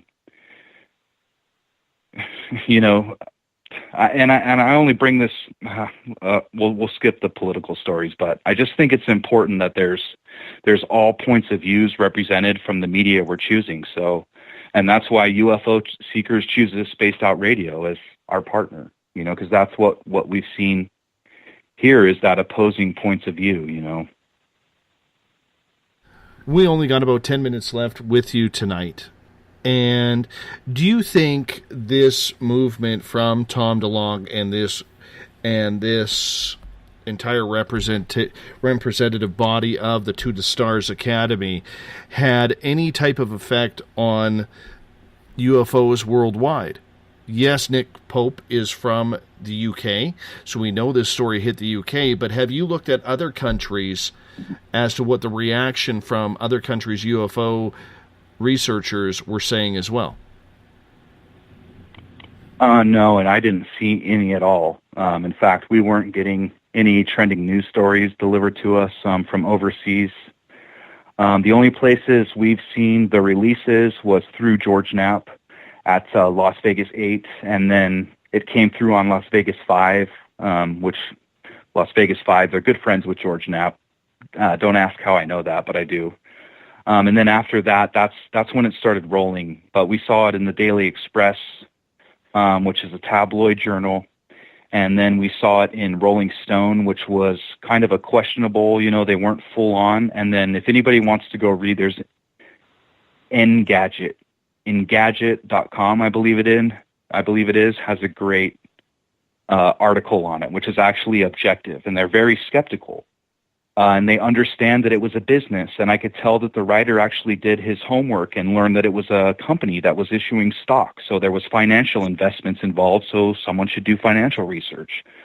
And they were very skeptical about him having the ability to monetize the UFO topic and to keep a viable company moving forward that was only investing in research but not actually choosing a product.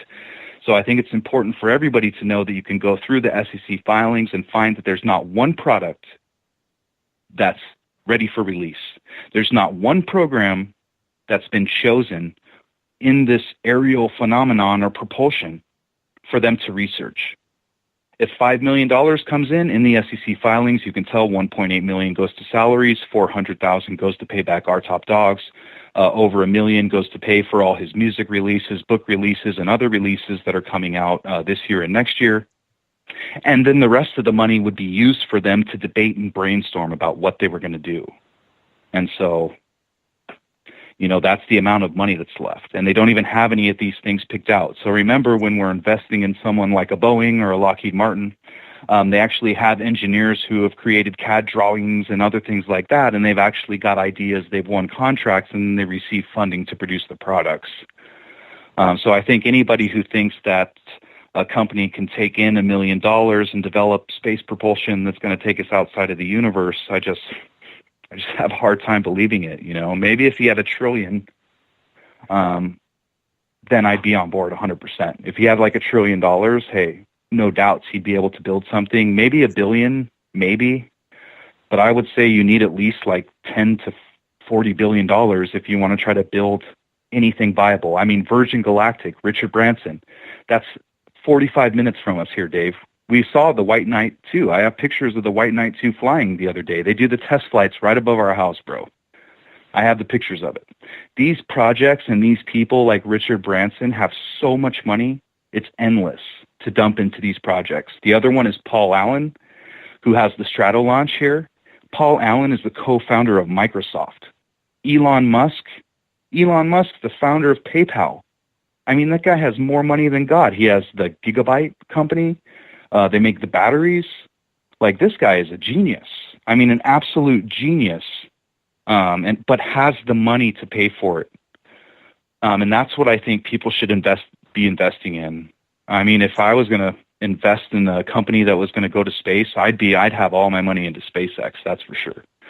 And in fact, I may or may not know people who work there, but I promise you that there's things SpaceX working on that go beyond what's being seen in the public right now. And I really think that they're leading the way, you know, and I have a lot of faith in them. And so that was kind of weird. We were looking at this announcement and it like combined MUFON with like SpaceX, but at the same time funding all of these books and music and all this stuff from the past that ran into a debt. So it was just like very confusing, you know. So what's next on your agenda for UFO seekers? Is it just to continue what you're doing, or do you try and build off what is coming through right now with the new popularity of disclosure? Because if there is one good thing that came out of this, Tom DeLonge did have a lot of people talking about disclosure. Yeah, well, that's what, you know, when you buy advertising, that's what happens. So, you know, if anybody wants to get more buzz about the UFO topic, just spend some money on social media advertising or get yourself into some news articles. And that's all we're seeing, Dave. It's not like, oh, thank God this happened. I mean, did anybody forget? Well, didn't we have people in front of Congress asking for disclosure? So I really don't understand how a live stream from these individuals somehow changed or was better than that, like Dr. Greer being in front of Congress. I don't even know what to say. I mean, I'm speechless. Absolute. I just had like a lot more respect for people in this community before this happened. And now we're seeing the sheep in the wolf's clothing type of thing, you know, man. I get you there. Do you think it'll affect your numbers? I think it affects our credibility as a whole. Because if anybody is presenting, I mean, honestly, man, it doesn't affect us. You know, our viewership is strong and our fans like what we do. We bring content about going to places and we take people to these UFO hotspots and to meet alien abductees and talking stories.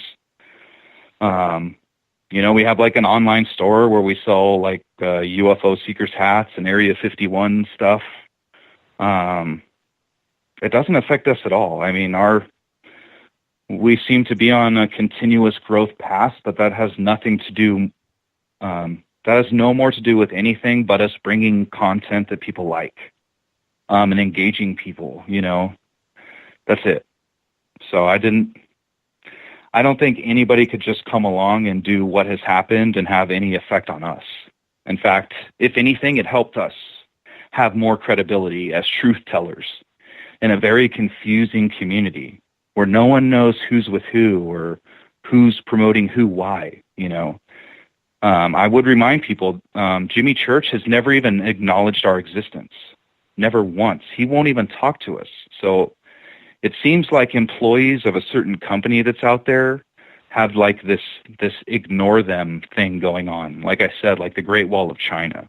So I'm just like really proud of what you've been able to do with Spaced Out Radio, and I'm proud of all the people who are out there investigating all these things in their local communities, and I'm so proud of MUFON. And like you said, like Nick Pope and Friedman and all these people of the past. So, well, you know what? We just continue on. In the end, for the public who is standing out there, who's maybe not a UFO researcher, what's your advice to them? Take a couple minutes to talk about your advice to them as they look for answers on their own.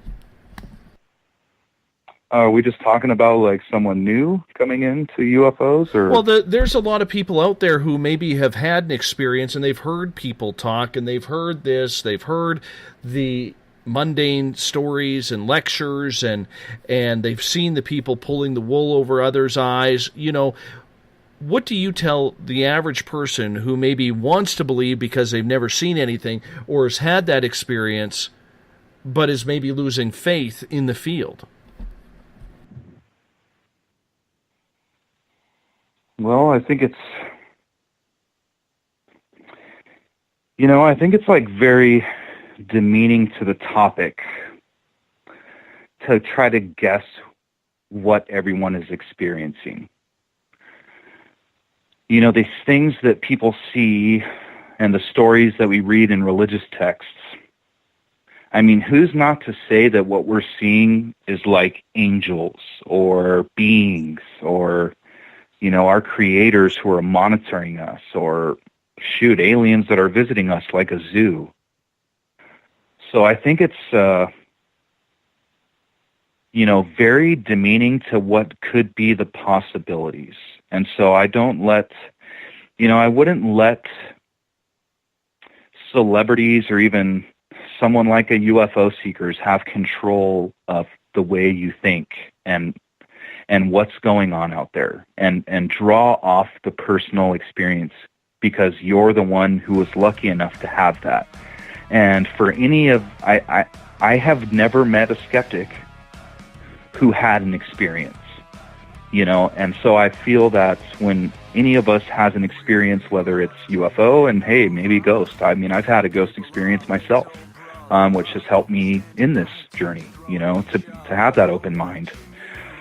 So it would be to just recount that experience, not forget the experience, and to know that you were the one who saw it. And it's true to you. There isn't anyone out there who can take that away from you, you know, and so pursue information from everyone. And that's just like general good life experience, life advice too, I think, is that everyone we meet has something we can learn from. Even the guy who's lost everything and is down and out on the side of a street and doesn't have a place to live. And shoot, I've lived out of my car before. Even those people, everyone out there has something to add to our lives. So don't restrict yourself from taking information from people. Hey, I follow Tom DeLonge on Twitter. I read what he writes still, you know, because I consider what I did just a news story. And if people can't handle it, that's how bad this community has gotten, where we can't even have opposing news stories without people wanting to destroy us. And so if they want to destroy me, bring it on, because I'm out for the truth. And all of the fans that I represent and all of those people who follow our content, I represent what those people want. It's a passionate hunt for a truth about aliens or UFOs. And they don't want somebody there who's interested in running a business or is making a career out of it.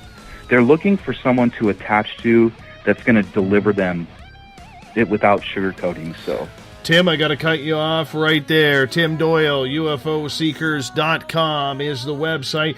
Tim is here the third Monday of every month to chat with us about everything UFO related. Want to say thank you to everyone who was tuning in tonight. Tomorrow night on the program, JC Nova comes on in. We are talking astrology, 9 p.m. Pacific, midnight Eastern time. Thank you to all our listeners for posing your comments and your questions to Tim and the rest of us. Together, my friends, we own the night. I'll talk to you in 21 hours from now. Mr. Bumblefoot, we need a favor. We need you to take us home. Good night.